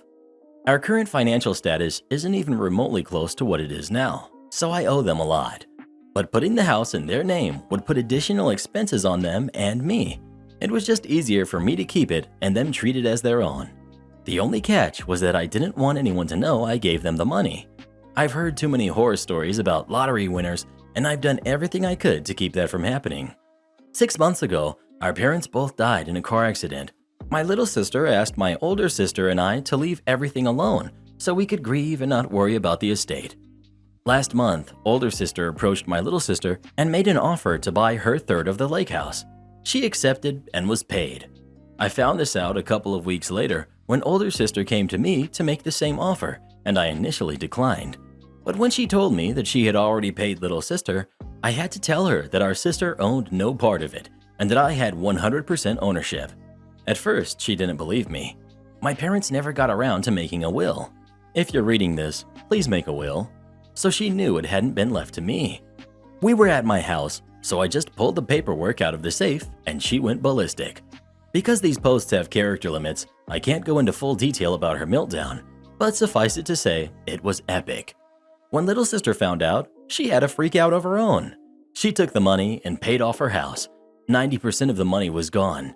Older sister has enough money to buy the other 2/3 of the lake house, but apparently not enough to give away a few $100,000. This has obviously caused a massive problem within the family. The main question is, how could you not tell us? The easiest answer is, it's none of your business. But keeping that information to myself resulted in a massive mess for my sisters. They now have to work out a repayment deal, and older sister is out of that liquid cash that could have been used to make money with investments. I've been called a lot of names in the last week, and there's a lot of hurt feelings all the way around. Am I the jerk? Edit, since there's a little confusion. Let me be clear. No estate was set up before this happened. My parents were 100% debt-free and paid for everything they could with cash. This was part of their justification for putting off their will. Everything will be split evenly. I figured I would tell my sisters once we got ready to set the estate up. Second edit to further clarify things. A mutual friend's husband does appraisal work for a bank. He came out to the house with my sister and gave her a solid estimate. Am I the jerk for telling my son he won't be punished by me if he skips detention? My son is 16 and goes to an all-boys school. Last year, they had a new principal take over, and it turned the school upside down. The school set new rules on piercings, tattoos, shoes, and dyed hair, which really upset my son. He didn't have to take out any under the mask piercings, but had to take out all of the ones on his ears, and the school is still complaining about his ears. Stretched to 15 millimeters, looks horrible with no plugs in. He also wasn't allowed to take off his jumper, even in June, because he has a large visible half sleeve on his arm, and they weren't giving out about the tattoo itself, just the fact it's colored in. Tattoo was done for his 16th birthday. It's a piece for his granddad who helped me raise him, and he had to dye his hair from green to bleach blonde, which has him really upset. This year they've set a new uniform. It changed the jumper, shirts, and they've added a school jacket so students can't wear their own, and even a PE uniform. The new uniform is extremely expensive and I cannot afford to get it. They only informed us about this in July, and other parents are in the same boat. I told the school this, and I can't even give my daughter the uniform, and she's in an all-girls school. The school said I need to get the new uniform by September and all this year's add-ons. I said again that I can't afford it and that the last 7 years' ones will just have to do. In his final year of secondary on top of all that. I said either they can provide the uniform or they can be quiet about him wearing the old one. The principal told me that if he doesn't have the new uniform, there will be letters sent home constantly. My son will be given detention, and if he doesn't attend his detentions, he'll be suspended. After this call, I told my son that he doesn't have to go to the detentions, and any suspensions he's given, I won't punish him for, because it's not his fault I can't provide him with a new uniform given under 2 months' notice about the change. My daughter overheard all of this, and she got really mad at me for telling him he can do that, because when she got suspended for calling her teacher a name last year, I took her to work with me and had her clean the kitchen as a punishment. She thinks I'm the jerk here for telling him I won't punish him. Am I the jerk? To avoid typing this out for the millionth time, I was working in a job that paid me more than double the one I'm in now when my son got his tattoo. I'm on half my normal wages with still bills to pay, kids to feed, and normal monthly expenses. I cannot drop 400 euros on a new uniform that will only be used for 1 year. I can't afford or justify not eating to be able to afford it. Circumstances have changed drastically, and being out of work for months with bills and other expenses. Am I the jerk for agreeing with my brother's ex-girlfriend? I, 34 female, have a young brother, Tom, 30 male, who is co-parenting my 4-year-old nephew, TJ, with his ex, Amanda, who's 30. She and my brother had known each other since middle school and dated off and on in high school. It wasn't until after college that they decided to get serious and moved in together. They were even engaged and would have gotten married if Amanda hadn't had found out that she was pregnant. The dream dress that she wanted to wear was not made to fit a pregnant person, and she opted to wait until after their son was born for the actual wedding. Everything seemed to be going great until Tom decided to toss a grenade into the relationship by asking for a paternity test before signing the birth certificate. He admitted that he had no proof, nor did he suspect Amanda of cheating, and believed that their son was his, but wanted to be 100%. Obviously, Amanda didn't take too kindly to what was being implied and moved out while Tom was away at work. A few days later, he got the ring back through the mail, along with a court summons for child support, which included the DNA he initially wanted. Tom was the father, and while there were people on both sides trying to push for reconciliation, Amanda wasn't interested. She was mostly civil about everything, but refused to engage with Tom about anything that didn't directly involve their son. To me, she didn't seem angry, just cold, like she could put on this convincing mask of warmth and joy with Tom whenever TJ was around, but the second he wasn't, she would go, "Please don't touch me."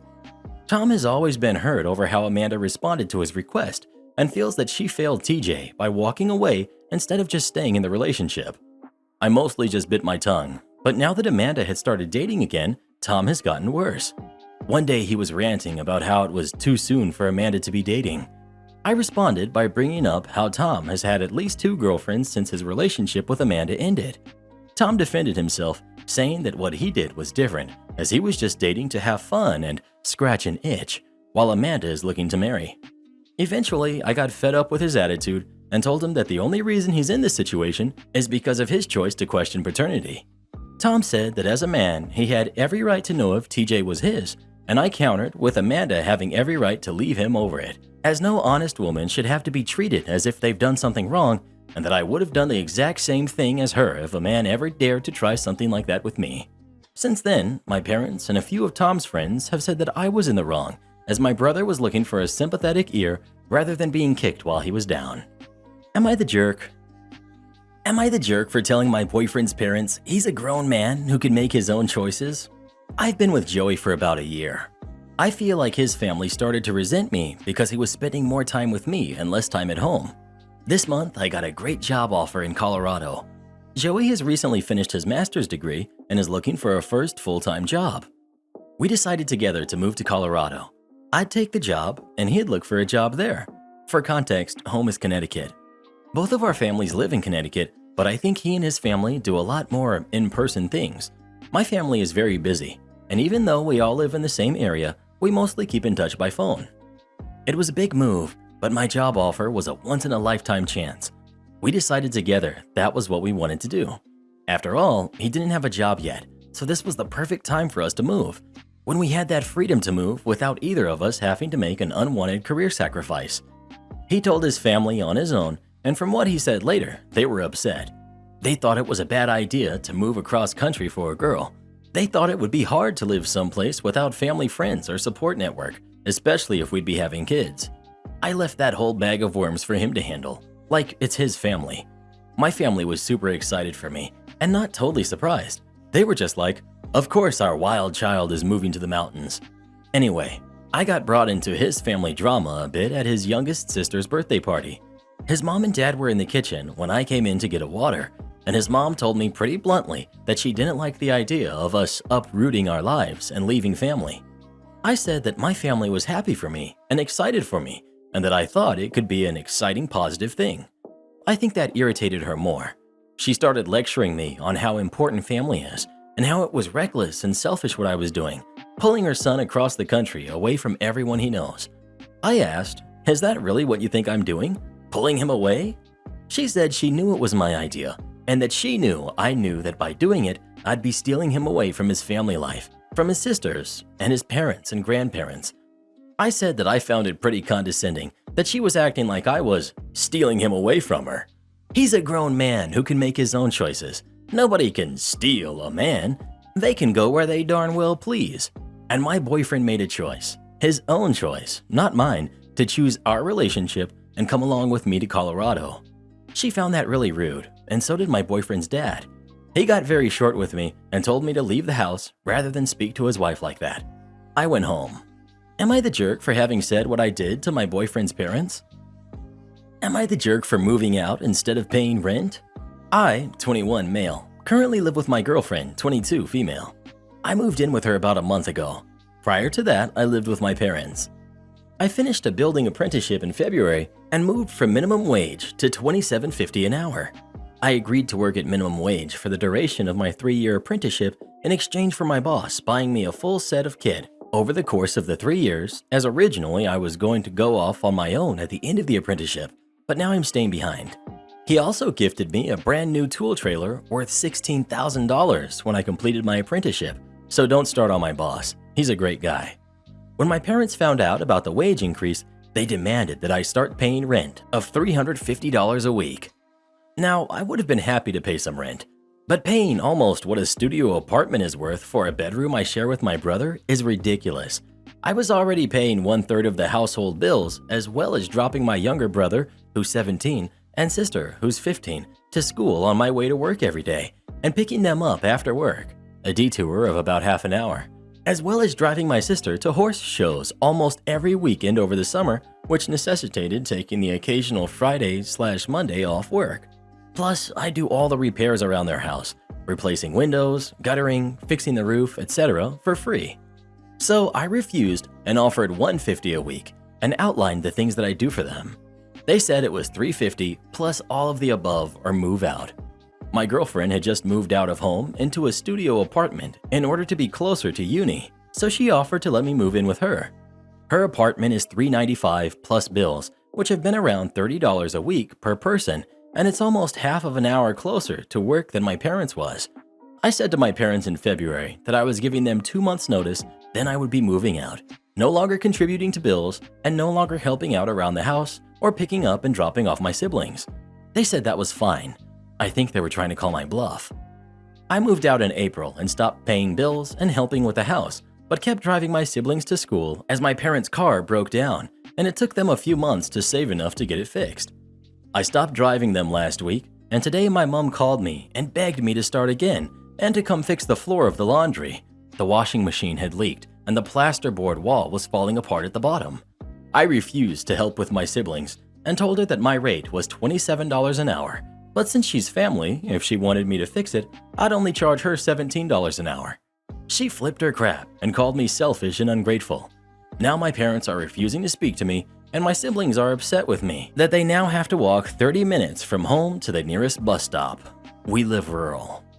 Give me a hard time when I'm serving you and your friends? Okay. Years ago, I worked at a busy corporate sit-down burger restaurant. One day, I'm hustling through the lunch rush, and I have 6 college guys sit down. One flags me over and loudly pronounces that they're ready to order right away. "What are you guys having?" I ask. "Guys?" the same guy says with a smirk on his face. "Guys? That doesn't sound like a very professional greeting to me. I work at a restaurant too, and if I walked up to a table and asked, 'What are you guys having?' my manager would definitely let me know that was inappropriate."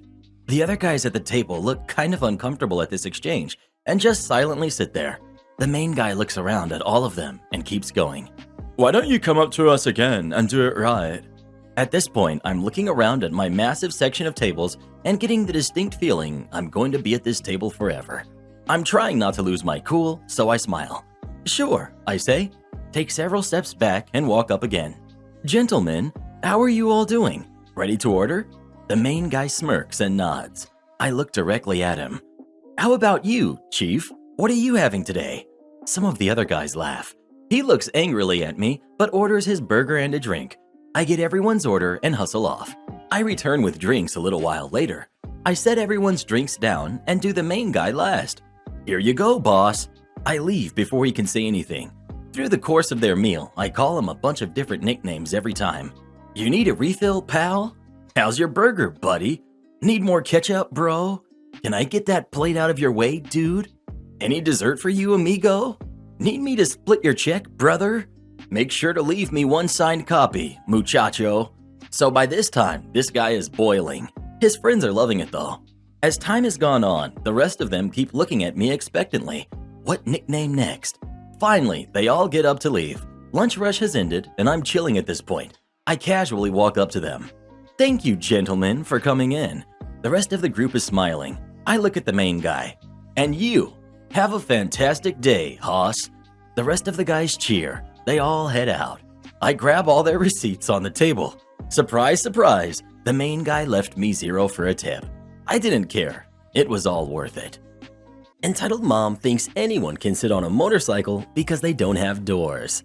First things first, my car is in the shop at the moment because my 20-year-old car makes even funnier noises than normal. I still have to get to work and public transport isn't that great if you work hospital shifts. But I have another way of transportation. A pretty old motorcycle. A BMW R75-5 built in 1970. 50 horsepower engine and a smooth top speed of 175 kilometers per hour. I mostly drive it in the summer for fun on tours with my cousin and a friend. But hey, it's August, so I can pull the ride out of the garage of my parents' house and drive it now. I love this bike because I got it from my grandpa who passed in 2016. I shared his love of motorcycles, unlike my dad, so my grandma got the house and I got the bike. So I drive it from and to work.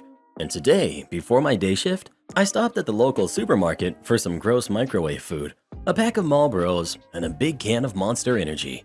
So I parked my bike and went in for maybe 10 minutes. And when I came back out, there's some girl sitting on my bike while her mother was taking pictures of her. There was a boy too who just stood beside them. The girl was like 16ish and the boy was in elementary school age. Me. Excuse me, what are you doing? Entitled Mom. Just taking pictures of my daughter. Me. Any particular reason you're doing it on my motorcycle? Oh, my daughter just loves vintage things. Me. Yeah, well, get off. I need to get to work. The girl.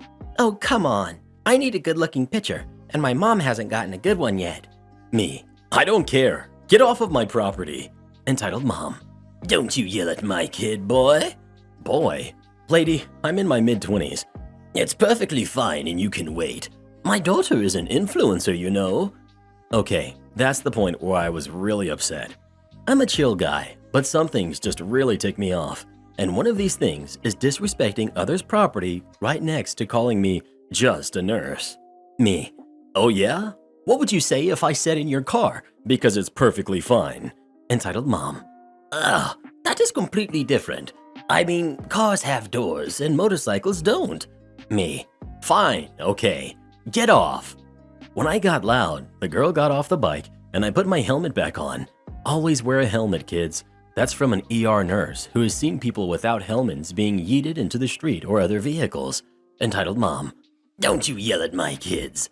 Me. Then don't let your dumb kids sit on my bike and maybe teach your kids some manners. Don't tell me how to raise my kids. I then simply gave up talking to this lady. The boy besides me gave me a "I'm sorry" look, and I nodded at him while starting the engine and leaving the parking lot. The mother yelled, "Jerk!" while I drove off to my day shift. I'm at home now and told my girlfriend this story. She just shrugged and told me, "Welcome to the world of modern parents." Yep, complaining to an elementary school teacher about parents wasn't that good of an idea, I think. So here's the moral of the story. Don't sit on people's bikes to pose. There is a special spot in heck for wannabe biker posers. And motorcycles are just like cars. I mean, you don't jump into a convertible and then tell the owner it's okay because it doesn't have a roof. Call the police? Sure. In our mid-20s, my husband and I purchased and moved into our rather modest first house with our infant daughter.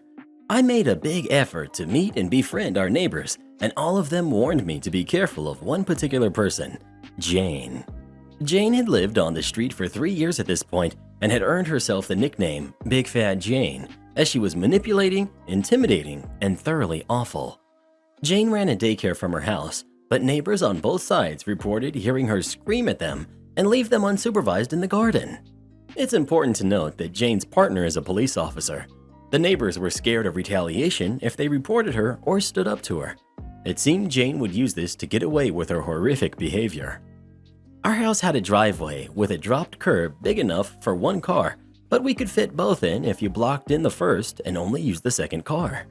Parking on the street was very limited and we had double yellow lines outside our house, not allowed to stop or park there. During some essential roof work, our driveway was taken up by scaffolding, so we parked in the street, and my husband parked outside Jane's house. The next day, when he went to see his car, Jane came running down her path, shouting at him. She screamed at him about his antisocial parking, that his car would be towed, and that he could expect it to be scratched up if he left it there any longer. My husband calmly explained it was a public road, and she did not have the right to police the space. Her screeches at this point were loud enough that I and several neighbors heard and came to see the commotion. Her partner was perched at the door during all of this, saying and doing nothing. When she saw me on the pavement with our daughter, she pointed and screamed, "You'll have the social on you if you don't buzz off. I'll scratch you right up."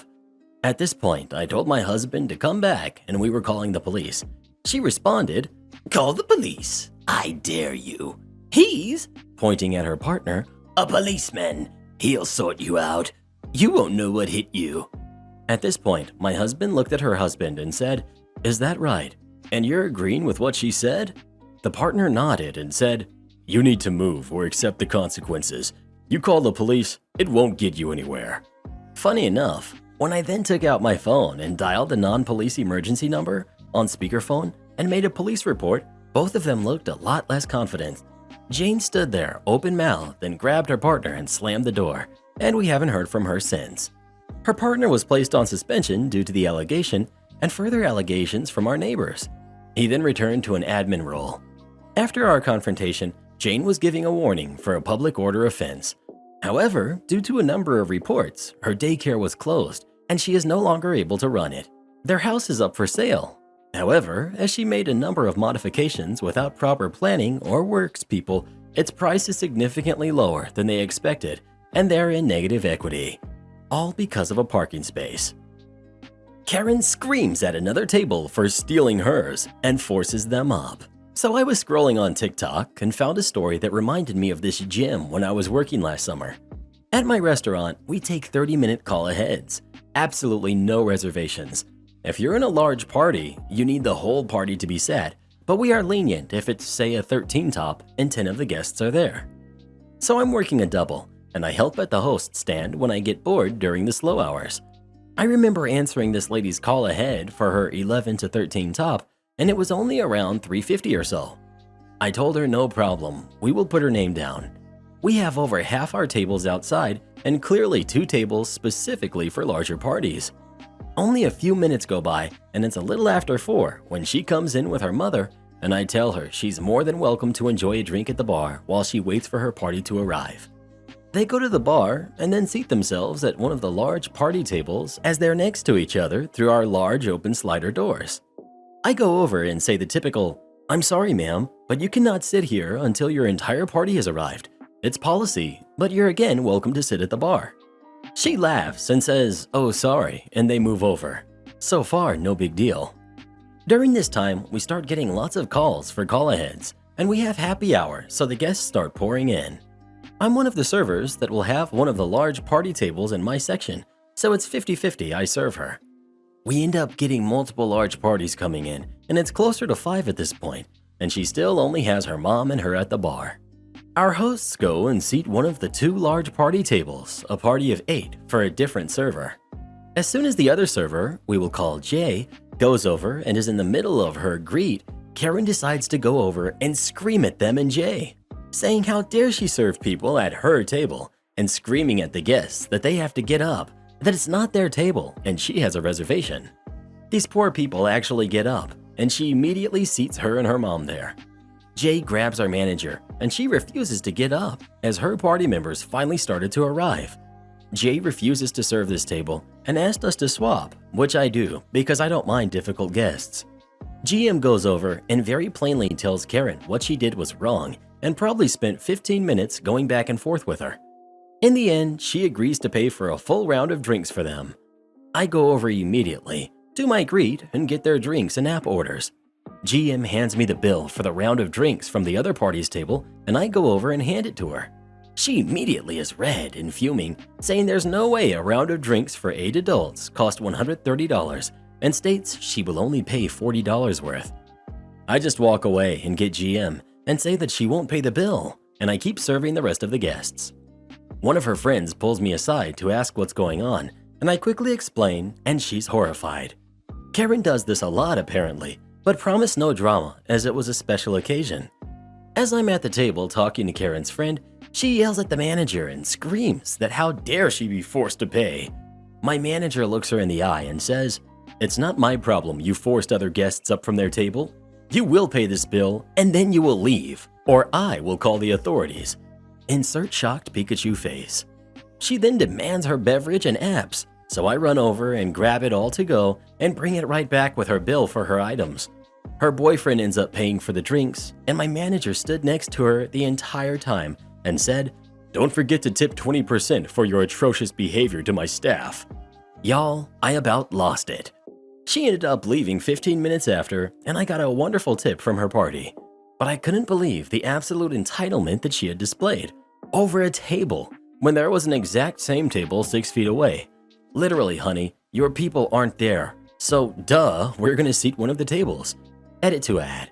I never thought I'd have to say this, but if you agree with how this Karen acted, you are part of the problem. Edit 2. Our drink prices range typically $13 to $18. We're a tequila bar. Our drinks and food cost money because it's a high-end restaurant in South Florida on the water. Won't pay for my coffee? How about a hotel room, 3-course meal, and breakfast? I used to work for a company in the UK based in London, but with regular travel all around the country. We had very long hours and were required to be on site when work began at 7:30 a.m., but you could be hundreds of miles away.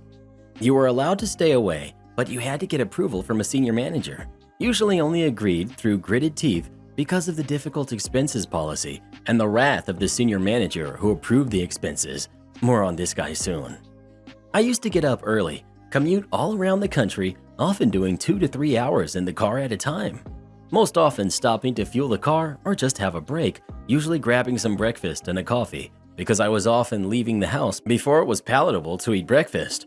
I was young and conscientious, so would buy my own breakfast, but buy a coffee separately and keep the receipt for expenses. Usually a 5-pound breakfast and a 3-pound coffee. Our expenses policy allowed me to put the whole lot on expenses, but I was conscientious. Anyway, after months of this, I submit my expense claim.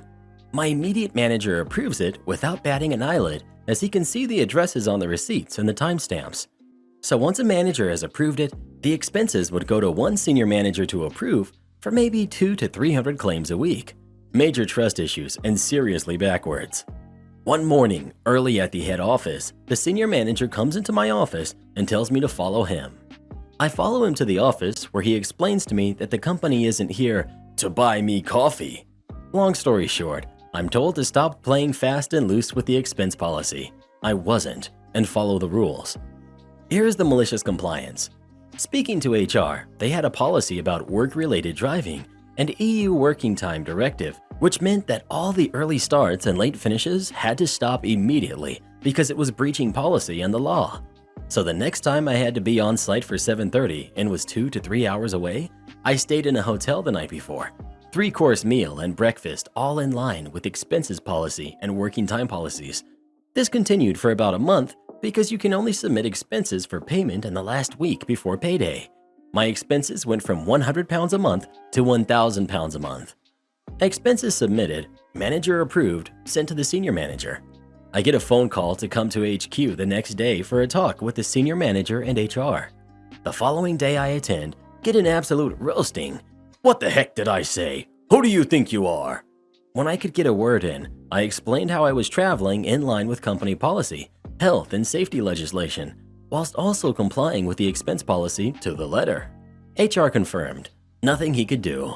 Needless to say, the policy was changed some months later. I felt much better because I was well rested, fed, and working the hours I was being paid for. Am I the jerk for making my brother leave after he brought his kids to my child-free wedding? My wife and I got married days ago. We decided the wedding will be child-free. We thought this was the best option considering several factors from budget to keeping the order, etc. Everyone got an invitation, but my biggest concern was how my brother, Ramsey, 36, was going to react. Ramsey married young and has 4 kids that he takes everywhere he and his wife go. They're always there at every family event. The kids are grade A hyperactive to say the least, I gave Ramsey the invitation in person, and he read it out loud in a sarcastic tone, then said, "Child free? Ha!" I nodded, and he got somewhat mad, saying, "Are you serious? "But my kids have never been excluded from any event, big or small, let alone their own uncle's wedding." I said, "I'm sorry, but it's already been decided, and everyone has to follow the rules, not just you." He stared off for a minute, then to my surprise, he said, "I totally get it, man. No kids means no kids. No worries." I was glad he didn't start an argument over it and seemed to accept the rule. The day of the wedding came, and Ramsey and his wife didn't show up until shortly before the ceremony began. My best man notified me that Ramsey had arrived and had all of his kids with him. I was legit mad. I went to meet him at the entrance and saw he brought all the kids against me and my wife's wishes. I greeted the kids and asked my sister-in-law to take them back to the car. He loudly asked what the heck was wrong with me. I asked why he brought his kids and who said it was okay. He said no one, but he was planning on bringing the kids all along and figured that by initially agreeing to my rule, then showing up with the kids anyway would get me to agree on letting them stay. I stated this was no event for kids for many reasons and that everyone respected the rule except him. He complained about me disrespecting him and his kids since, again, he's never attended any events without them. In his words, "Wherever I go, my kids follow. Period." I told him he needed to leave then. Not only did he call me a lunatic, but a terrible brother and a terrible uncle. He also called me names for agreeing to my wife's stupid rule, saying that if it was him and his wife even hinted he couldn't have the family's kids at their wedding, he would have dropped her right then and there. It was humiliating and loud enough for the guests to notice. My in-laws did too. I told him to leave, and that's when my mom and aunt tried to convince me to let it go and let them stay. But I refused and had him leave after a massive argument between us. To say that I felt absolutely horrible is an understatement. Everyone gave me grief ever since that incident, and they're siding with Ramsey, saying I wronged him and acted cold towards him and his kids when they showed up to celebrate with me and my wife. My dad is especially upset at me for potentially permanently messing up my relationship with Ramsey, his wife, and his kids by kicking them out of my wedding. He quoted, "Ramsey won't ever forget this day." Am I the jerk? You don't care if I change your subscription to premium, do you? So this actually happened just yesterday, and the entitled person in question is my dad. For a long time now, Dad has been asking for my Netflix password, but I wouldn't give it to him. I didn't care if he used my Netflix, but I knew him well enough to know he'd happily give out my password to anybody who wanted it. He had openly admitted that he wanted his second ex-wife to have it. He had continually asked for my password, but I refused. 3 days ago, I offered a compromise. I wouldn't give him my password, but I would log him in and make him a profile. He agreed, so I went to his house to set it up. At first, he seemed grateful. Yesterday, I got an email from Netflix that my subscription plan has changed. I checked and saw that it had been upgraded to a premium subscription. I immediately changed it back, but I would have to still pay the increased price this month. I called Dad and asked if he had changed the subscription. He initially denied it was him, so I told him I was going to have to change the password again. "Oh, I might have done something to Netflix," he quickly said, the moment I mentioned the password. "I was pressing buttons. I don't know what I was doing, but I might have changed the subscription." I told him that he had changed it to a more expensive subscription, but he just said it was only a few bucks more. Then he tried to distract me by asking if I had ever watched Supernatural, as he had supposedly just discovered it, but I steered the conversation back. I didn't believe it had been an accident, but I just told him to be more careful. His story suddenly shifted as he claimed Netflix forced him to upgrade. He said it kept asking him if he wanted to watch it in HD, and he tried to cancel it 4 times. When he had finally accepted, it upgraded his subscription.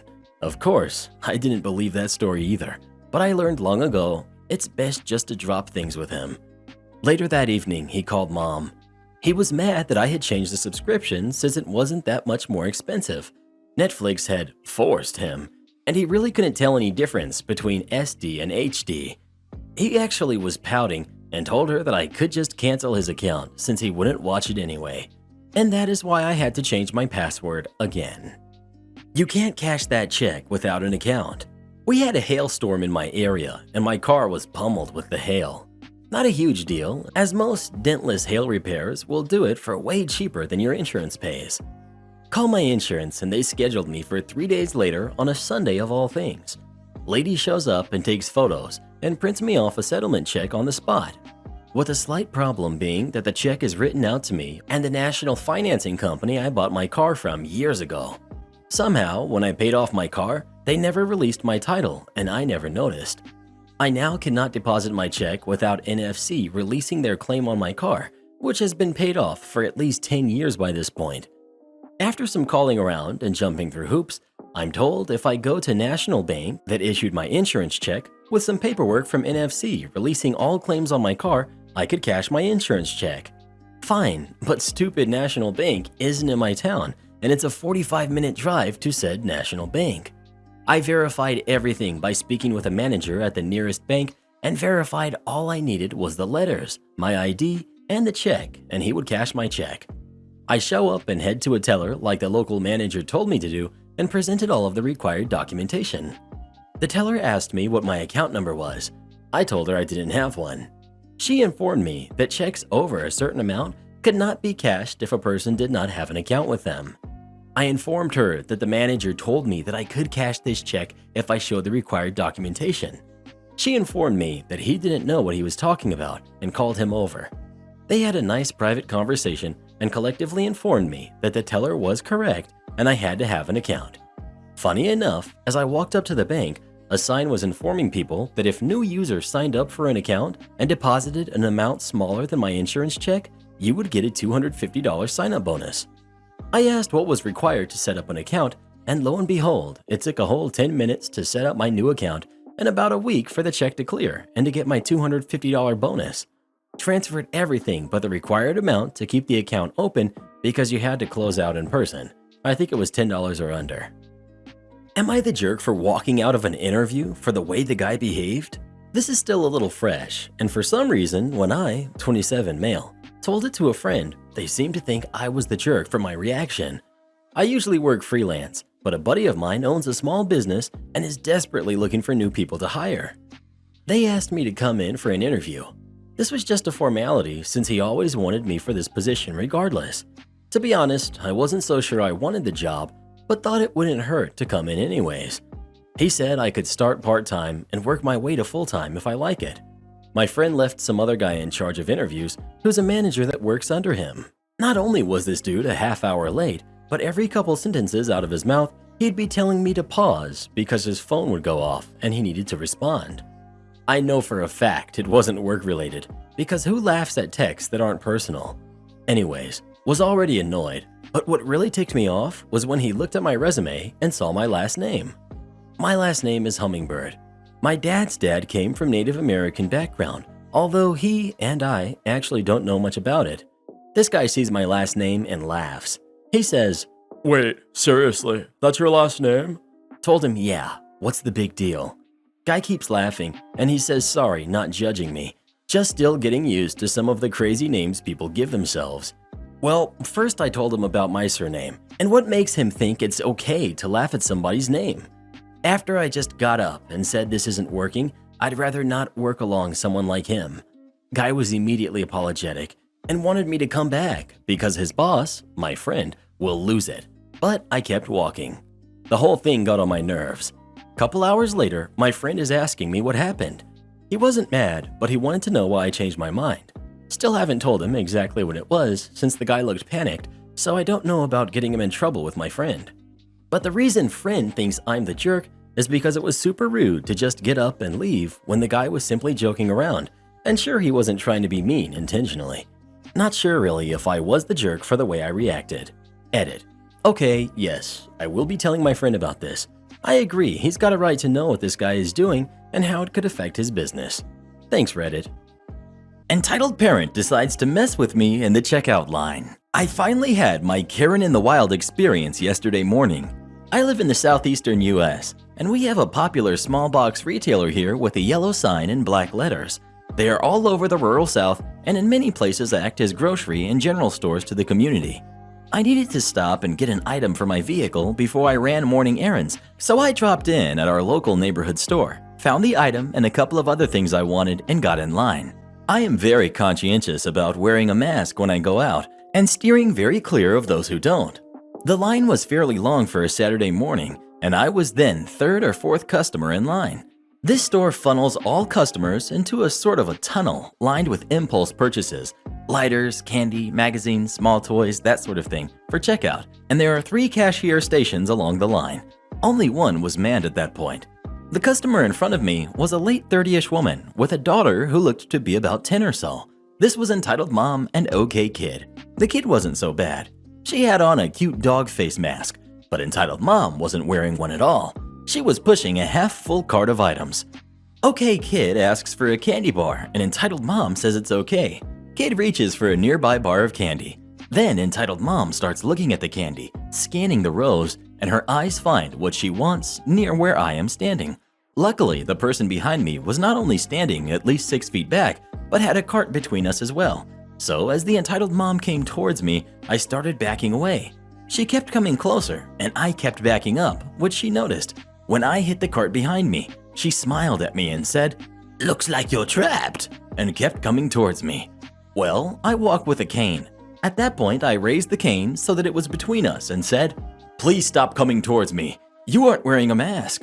She stopped and laughed, then said, "Are you going to hit me with your cane, old lady?" I glared at her and said, "If you come any closer, I will. I'm feeling very threatened." She laughed again, then put her hand up to her ear and said, "What? Couldn't hear you. Say again. Your mask is making it hard to understand you." And laughing. Then her daughter started laughing too. About that time, another employee came over to open the second register, which I was standing directly in front of. Usually they say, "I can help the next customer here."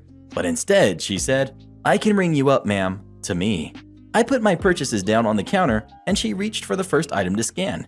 Entitled Mom said, "Hey, wait, I was next," and started backing up toward me again, with her cart in tow.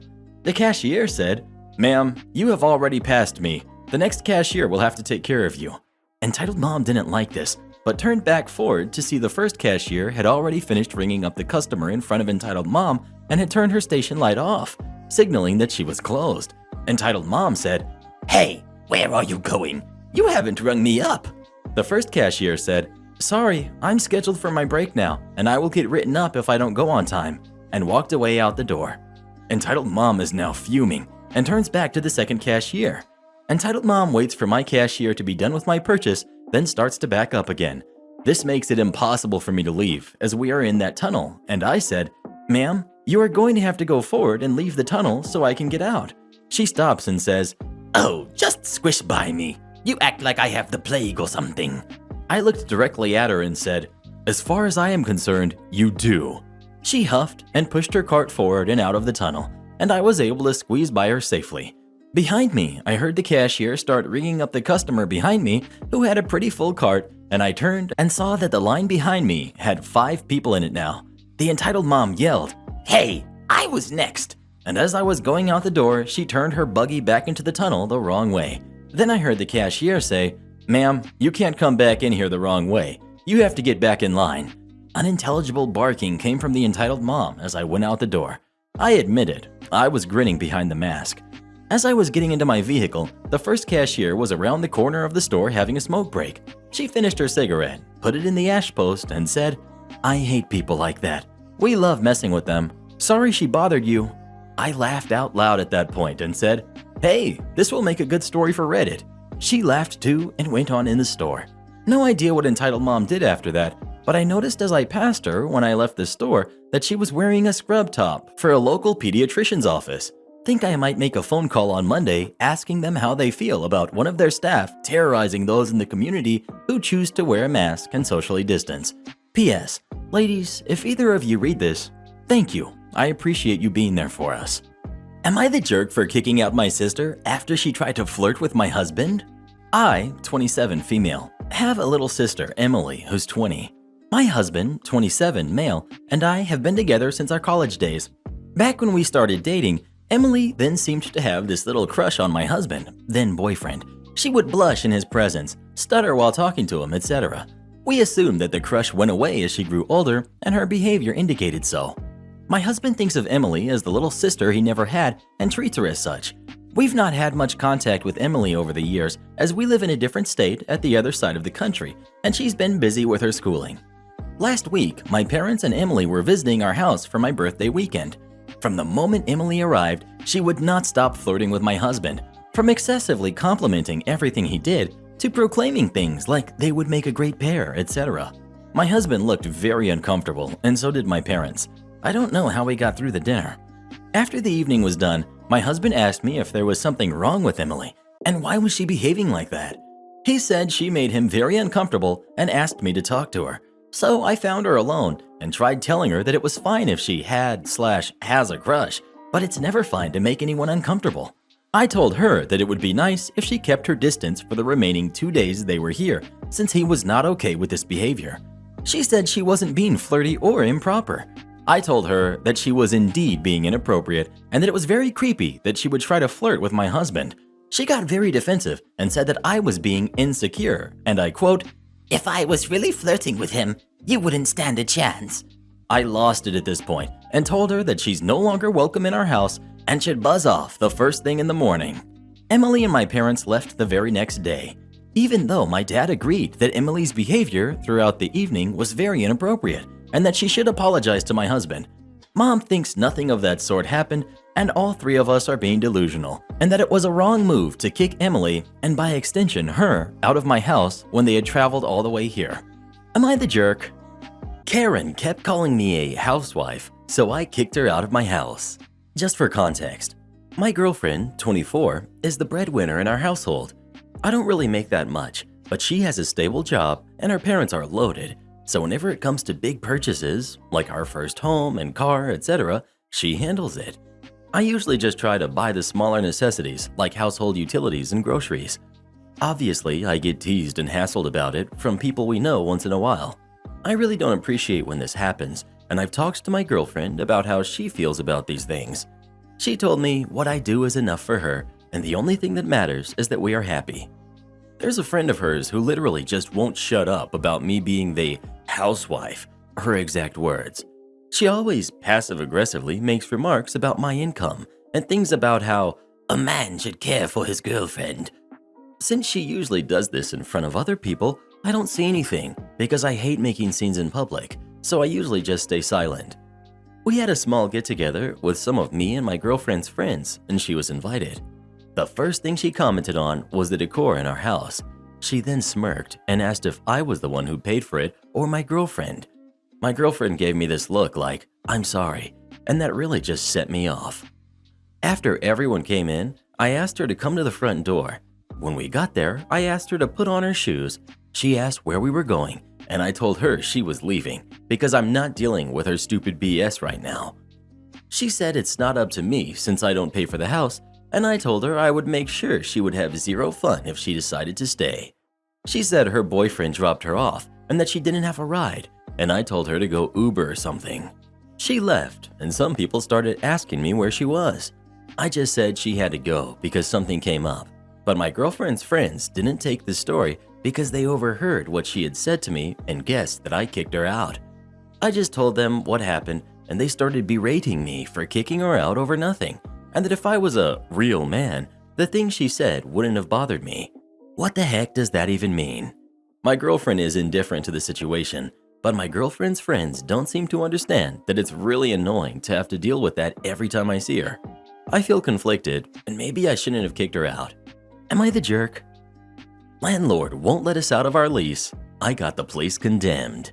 This is about the company I work for and a trip I took because I had to wire a building for a computer network because the building owner wouldn't. Backstory.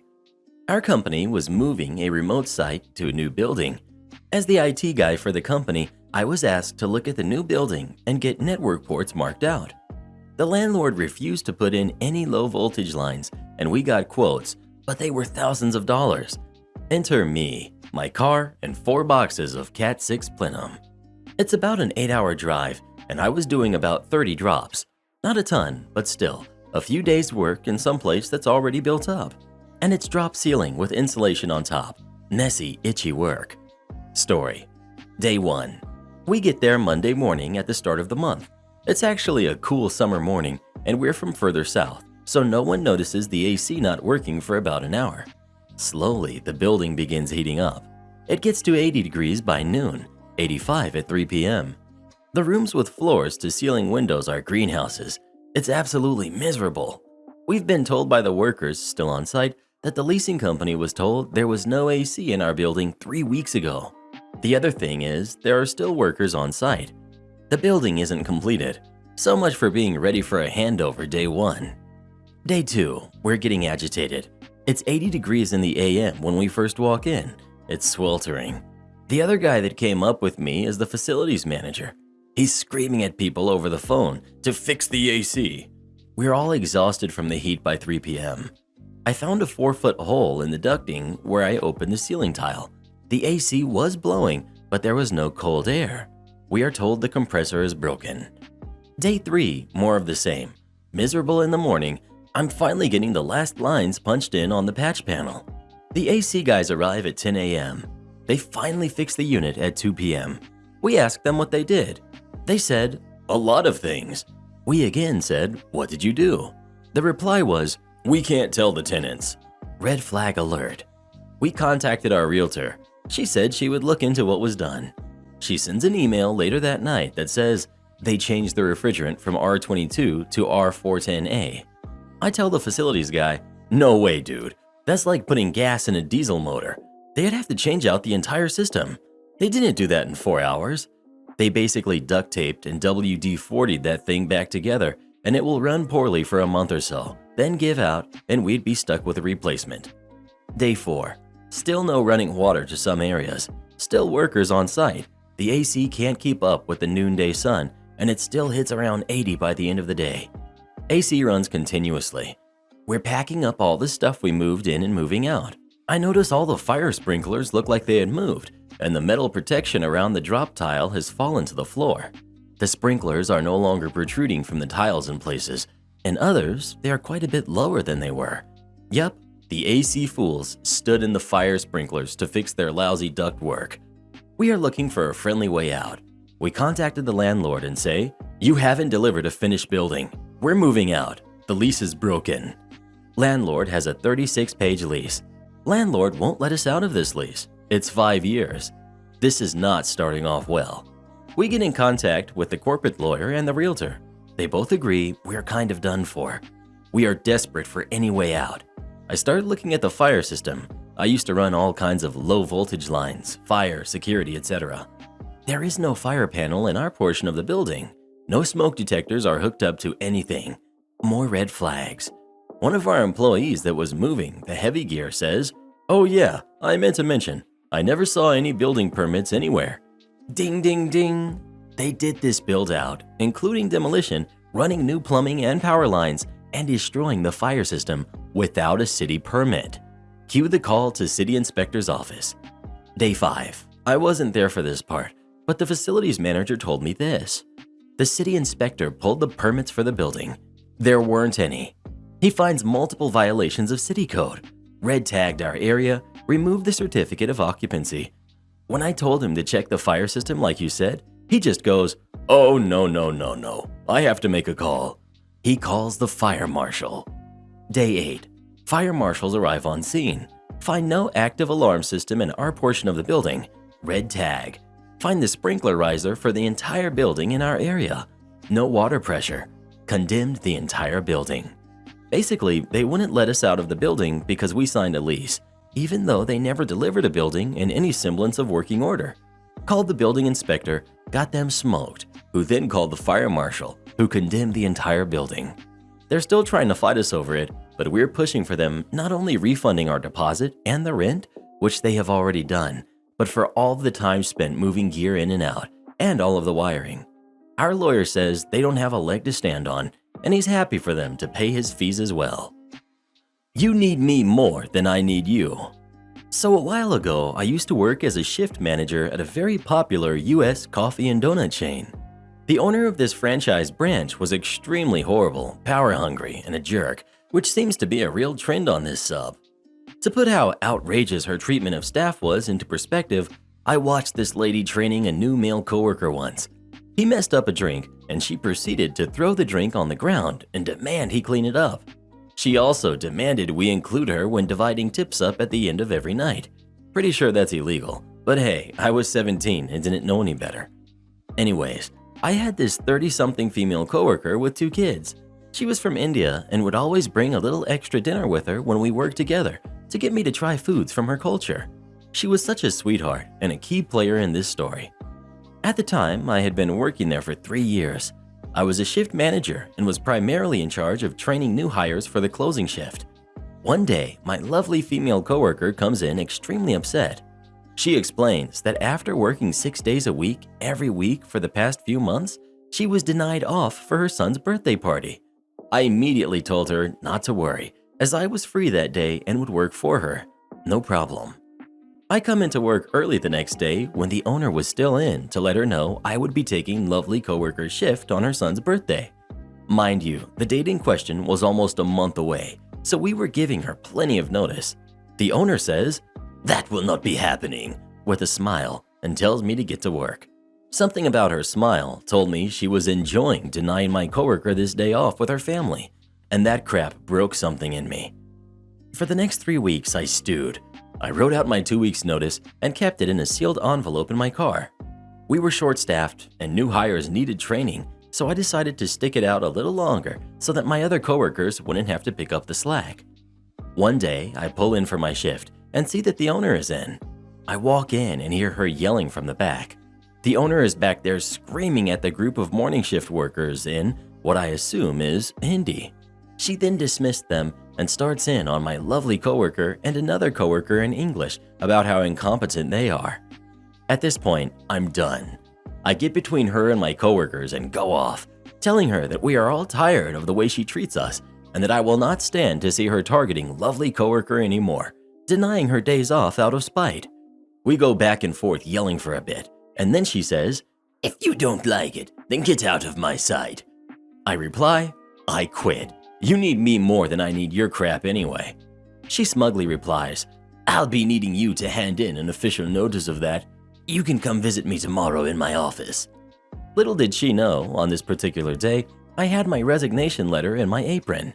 Nothing felt as good as ripping that letter out of my apron and slamming it down on the counter, wishing all of my coworkers the best and telling the owner to have fun burning in heck. She took me off the schedule for my last 2 weeks, but I heard from lovely coworker that the owner was having to work 12-hour days to work out hiring new people and training everyone who was coming in. Not crazy compliance, but dang, it felt good to stand up for myself. Am I the jerk for telling my friend that her getting treated like a doormat is her choice and that I won't do the same? I'm 27, female, and my partner, S, 32, male, and I have been together for about 3 years. Our relationship has always been a little odd from the outside. S works 80+ hours a week as a lawyer at a large firm. I work as a policy analyst for the government and at a nice 37.5 hours a week in comparison. Before we dated, he told me that he wants to work up to being a partner and that would require long hours. I told him that I prioritize work-life balance, even if it means a lower salary. We agreed to date knowing this about each other. My best friend, V, 27 female, and her boyfriend started dating our first year of uni and have a rocky relationship. The boyfriend cheated on V in the last year of uni, and he's since been caught cheating again twice. V, against my advice, has chosen to stay with him. S recently got a promotion and, as part of the deal, was assigned an assistant. When I first met her, I kind of got a vibe that she was crushing on him. She was really flirty and very attentive to S, which he pointed out to me first. He said that he'd still keep her on as an assistant, but that he would make sure nothing got out of hand. I wasn't concerned because I've never had a reason to worry that he would cheat on me. One night, V and I got dinner and later decided to go back to my place. S's office is in between the restaurant we were at and my apartment building, so I offered to go drop off some food for him. I asked V if it was okay if we stopped, and she agreed. When we got to his floor, he was working in a glass-paneled room alone with his assistant.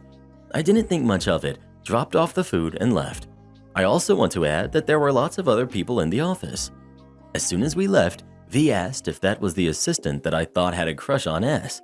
I said yes, that they often work late together. V got angry at me, saying that I was treating this like a joke and that if I want to keep my man, I have to stake my claim or something. I explained to her that I wasn't worried that he would cheat and that I trusted him. V told me that she was certain that he was cheating on me and that I should force him to ask for a different assistant. I was kind of getting annoyed, but it got worse when V said, amongst other things, that S knows he can cheat on me and I'd let him because he makes more money than me, so he doesn't need to respect me because he pays more. S's salary is around 3 times mine, although I have an okay salary myself, around $85K, and don't need him for money. We split bills percentage-wise, so I pay less than he does, but it's equitable and we agreed on it. I told V that just because she's okay being treated like a doormat doesn't mean that I am, and that if he cheated on me, I would leave him. Respect is essential in a relationship. I also said that she had no place offering relationship advice considering her boyfriend is a serial cheater and they fight all the time, and that if she wanted to keep complaining to me, I should start charging her. It was mean and I feel really bad about it now. She hasn't talked to me since. So, am I the jerk? Need a doctor's note when I return to work? Okay. Note, this was before lockdown. A little background. At the time, I worked at a larger organization that had a staff of 1,000 to 1,500 people in a travel-related industry.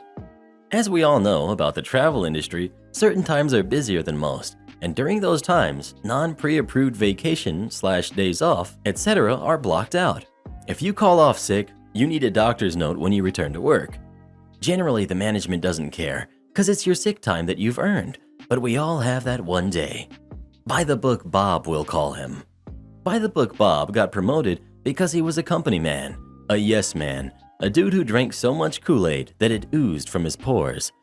It was nearing Christmas time, busy holiday travel time, so it's all hands on deck, and several days before and after we are blocked out for those vacation days, etc. This blocking out extended to past the new year. I came into work on Monday and went home feeling unwell. Nothing too terrible, just the feeling malaise. Something a day's rest and a good night's sleep should fix. So Monday night I called in to let them know I was going to take a sick day to rest and recover and be at 100% for the impending holiday. So I call in, and who answered the phone but by the book Bob. I tell him that I'm going to take a sick day since I'm not feeling too well. Without skipping a beat, he says, Remember, the holiday period starts tomorrow. If you call off sick, you'll need a doctor's note.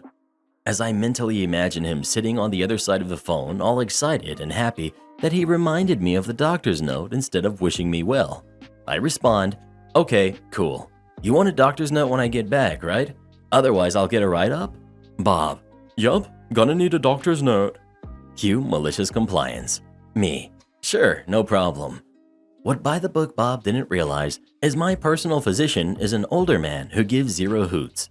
He's gonna take holidays off. He's gonna take extended time off, cause, well, it's his office and he can.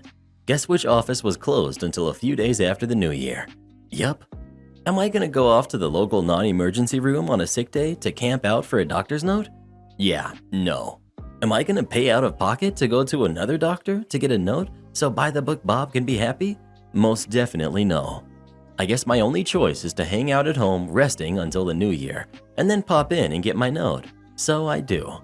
When I'm finally done with my sick time and get my doctor's note, it's now nearly 2 weeks later. I head back into work and drop off my note to by the book Bob when I get in. Hey Bob, here's the note you wanted. Bob, You were gone for a long time, bro. me, yeah, you wanted the doctor's note and I didn't want to get in trouble since you said it was required. My doctor's office was closed until just yesterday. Bob, You couldn't get the note anywhere else? me, you gonna pay for my doctor's office visits? I smiled and walked out. Am I the jerk for removing tree roots from my yard? My family and I moved into a new home this spring. We had previously lived in apartments, and we now have our first yard for our kids to play in. The neighborhood we moved into has a lot of mature trees, and this being the first time I've had to do my own yard work, there has been a learning curve. One of my neighbor's yards is separated from ours by a chain link fence. There's a large tree just on the other side of the fence. Some roots from the tree spread onto my yard, and some of them are growing on the surface of the ground. They are visible and are above the ground quite a bit. About a month ago, my kids were running around and playing, and my daughter tripped on one of the roots, fell, and ended up breaking her wrist trying to catch herself. Of course, this was very upsetting to my wife and I, and she pretty much told me to do something about the roots so this didn't happen again. So I bought some tools and started tearing the roots up as best as I could.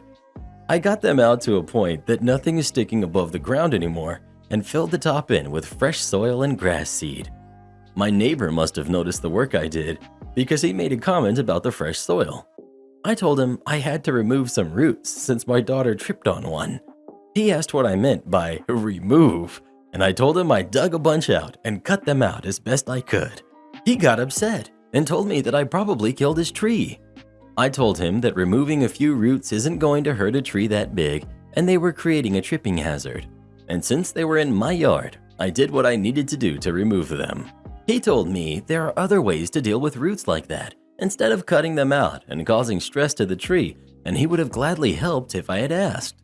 He said that the tree is probably going to die, which means it's probably going to have to be removed, and said that a tree that large is going to cost thousands of dollars to take out. I told him that sounds ridiculously expensive. He said if the tree dies and he has to have it cut down, he's going to ask me to pay for some of it because of what I did to the roots. I told him good luck with that and that I'm not paying anything for his tree. He called me a jerk and told me the previous neighbors at least had the decency to ask for help when they didn't know what the heck they were doing instead of causing damage to other people's property. I told my wife about it, and she thinks the guy is just being a jerk and agrees with me that taking out a few roots from the top of the ground isn't going to hurt a tree that big. She also agrees that there's no way in heck we are going to pay for anything for this guy's tree. We were just making sure our yard was safe for our kids to play in. It's not our fault his tree grew roots into our yard.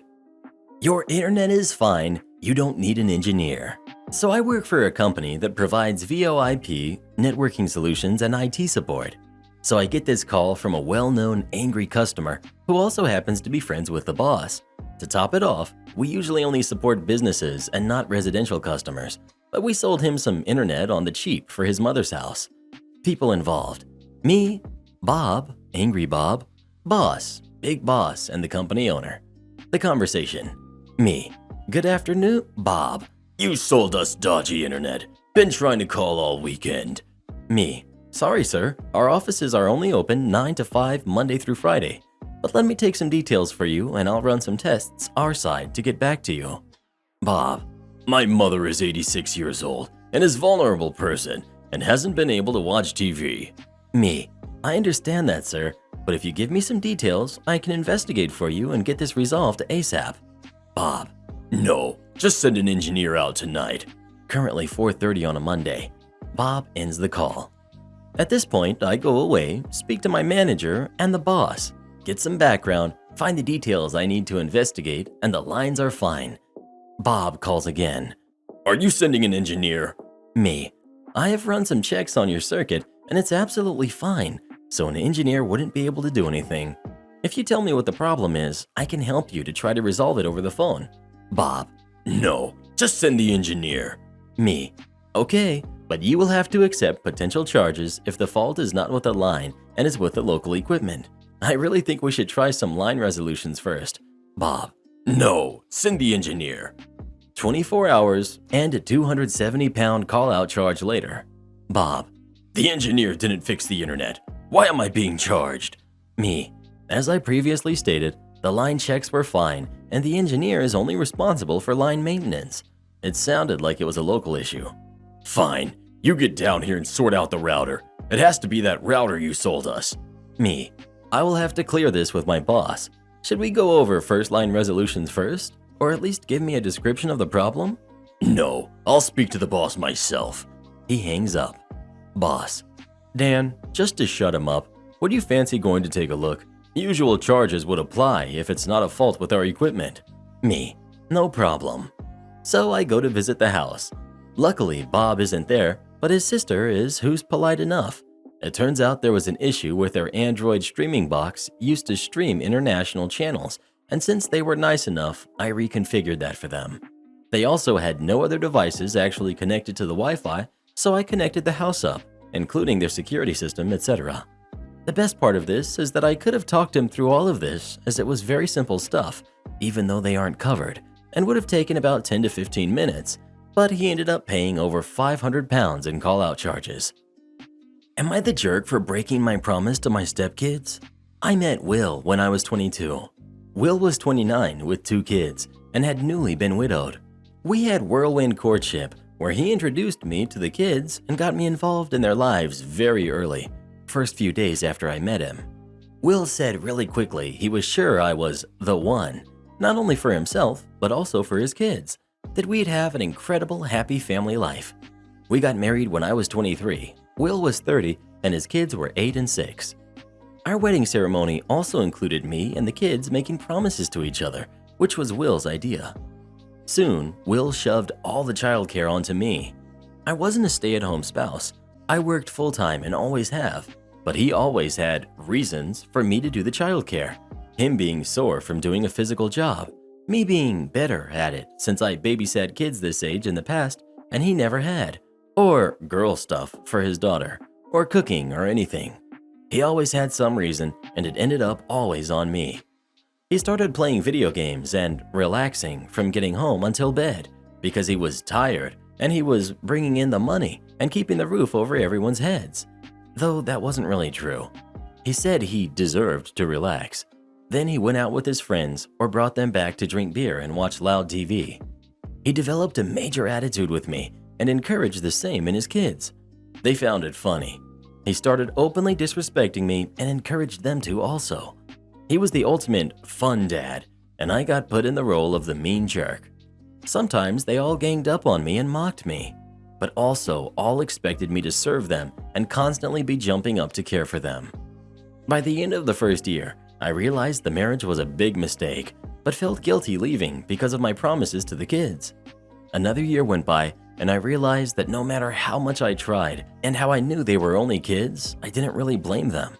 I genuinely hated both of them, and I could not lie to myself anymore and pretend that I loved them. I did not, and I never would. One day, I just walked out, packed up everything of mine and moved out while nobody was at home. I left a note explaining it wasn't working and said goodbye. That was the end. Cue crapstorm from my ex and a bitter divorce, but we both walked away with what we went into the marriage with. Not much for either of us. I had never legally adopted the kids, so I had no rights or responsibilities about them, and I never reached out to any of them again. Honestly, I was overjoyed to be rid of all of them. 15 years have gone by, and that seems like a lifetime ago, or another person's life, but I'm still in my 30s. I was recently shocked to get a message from Tamara, Will's daughter, now 25. Tamara said I betrayed her for life for abandoning them after my promises to them. She said I had a responsibility to never leave no matter what. I know she remembers the horrible way she treated me though. Am I the jerk for digging my heels in with my fiance concerning surname? My fiance, 27 female, and I, 30 male, are getting married next year. I've pretty much let her run the show when it comes to the wedding and reception. Her last name is from her biological father, who left when she was 2.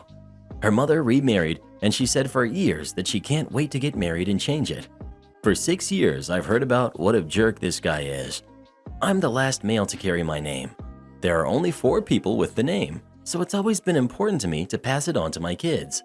She wants to get married in a Catholic church. I'm not Catholic, but it means a lot to her, so I'm in the process of converting.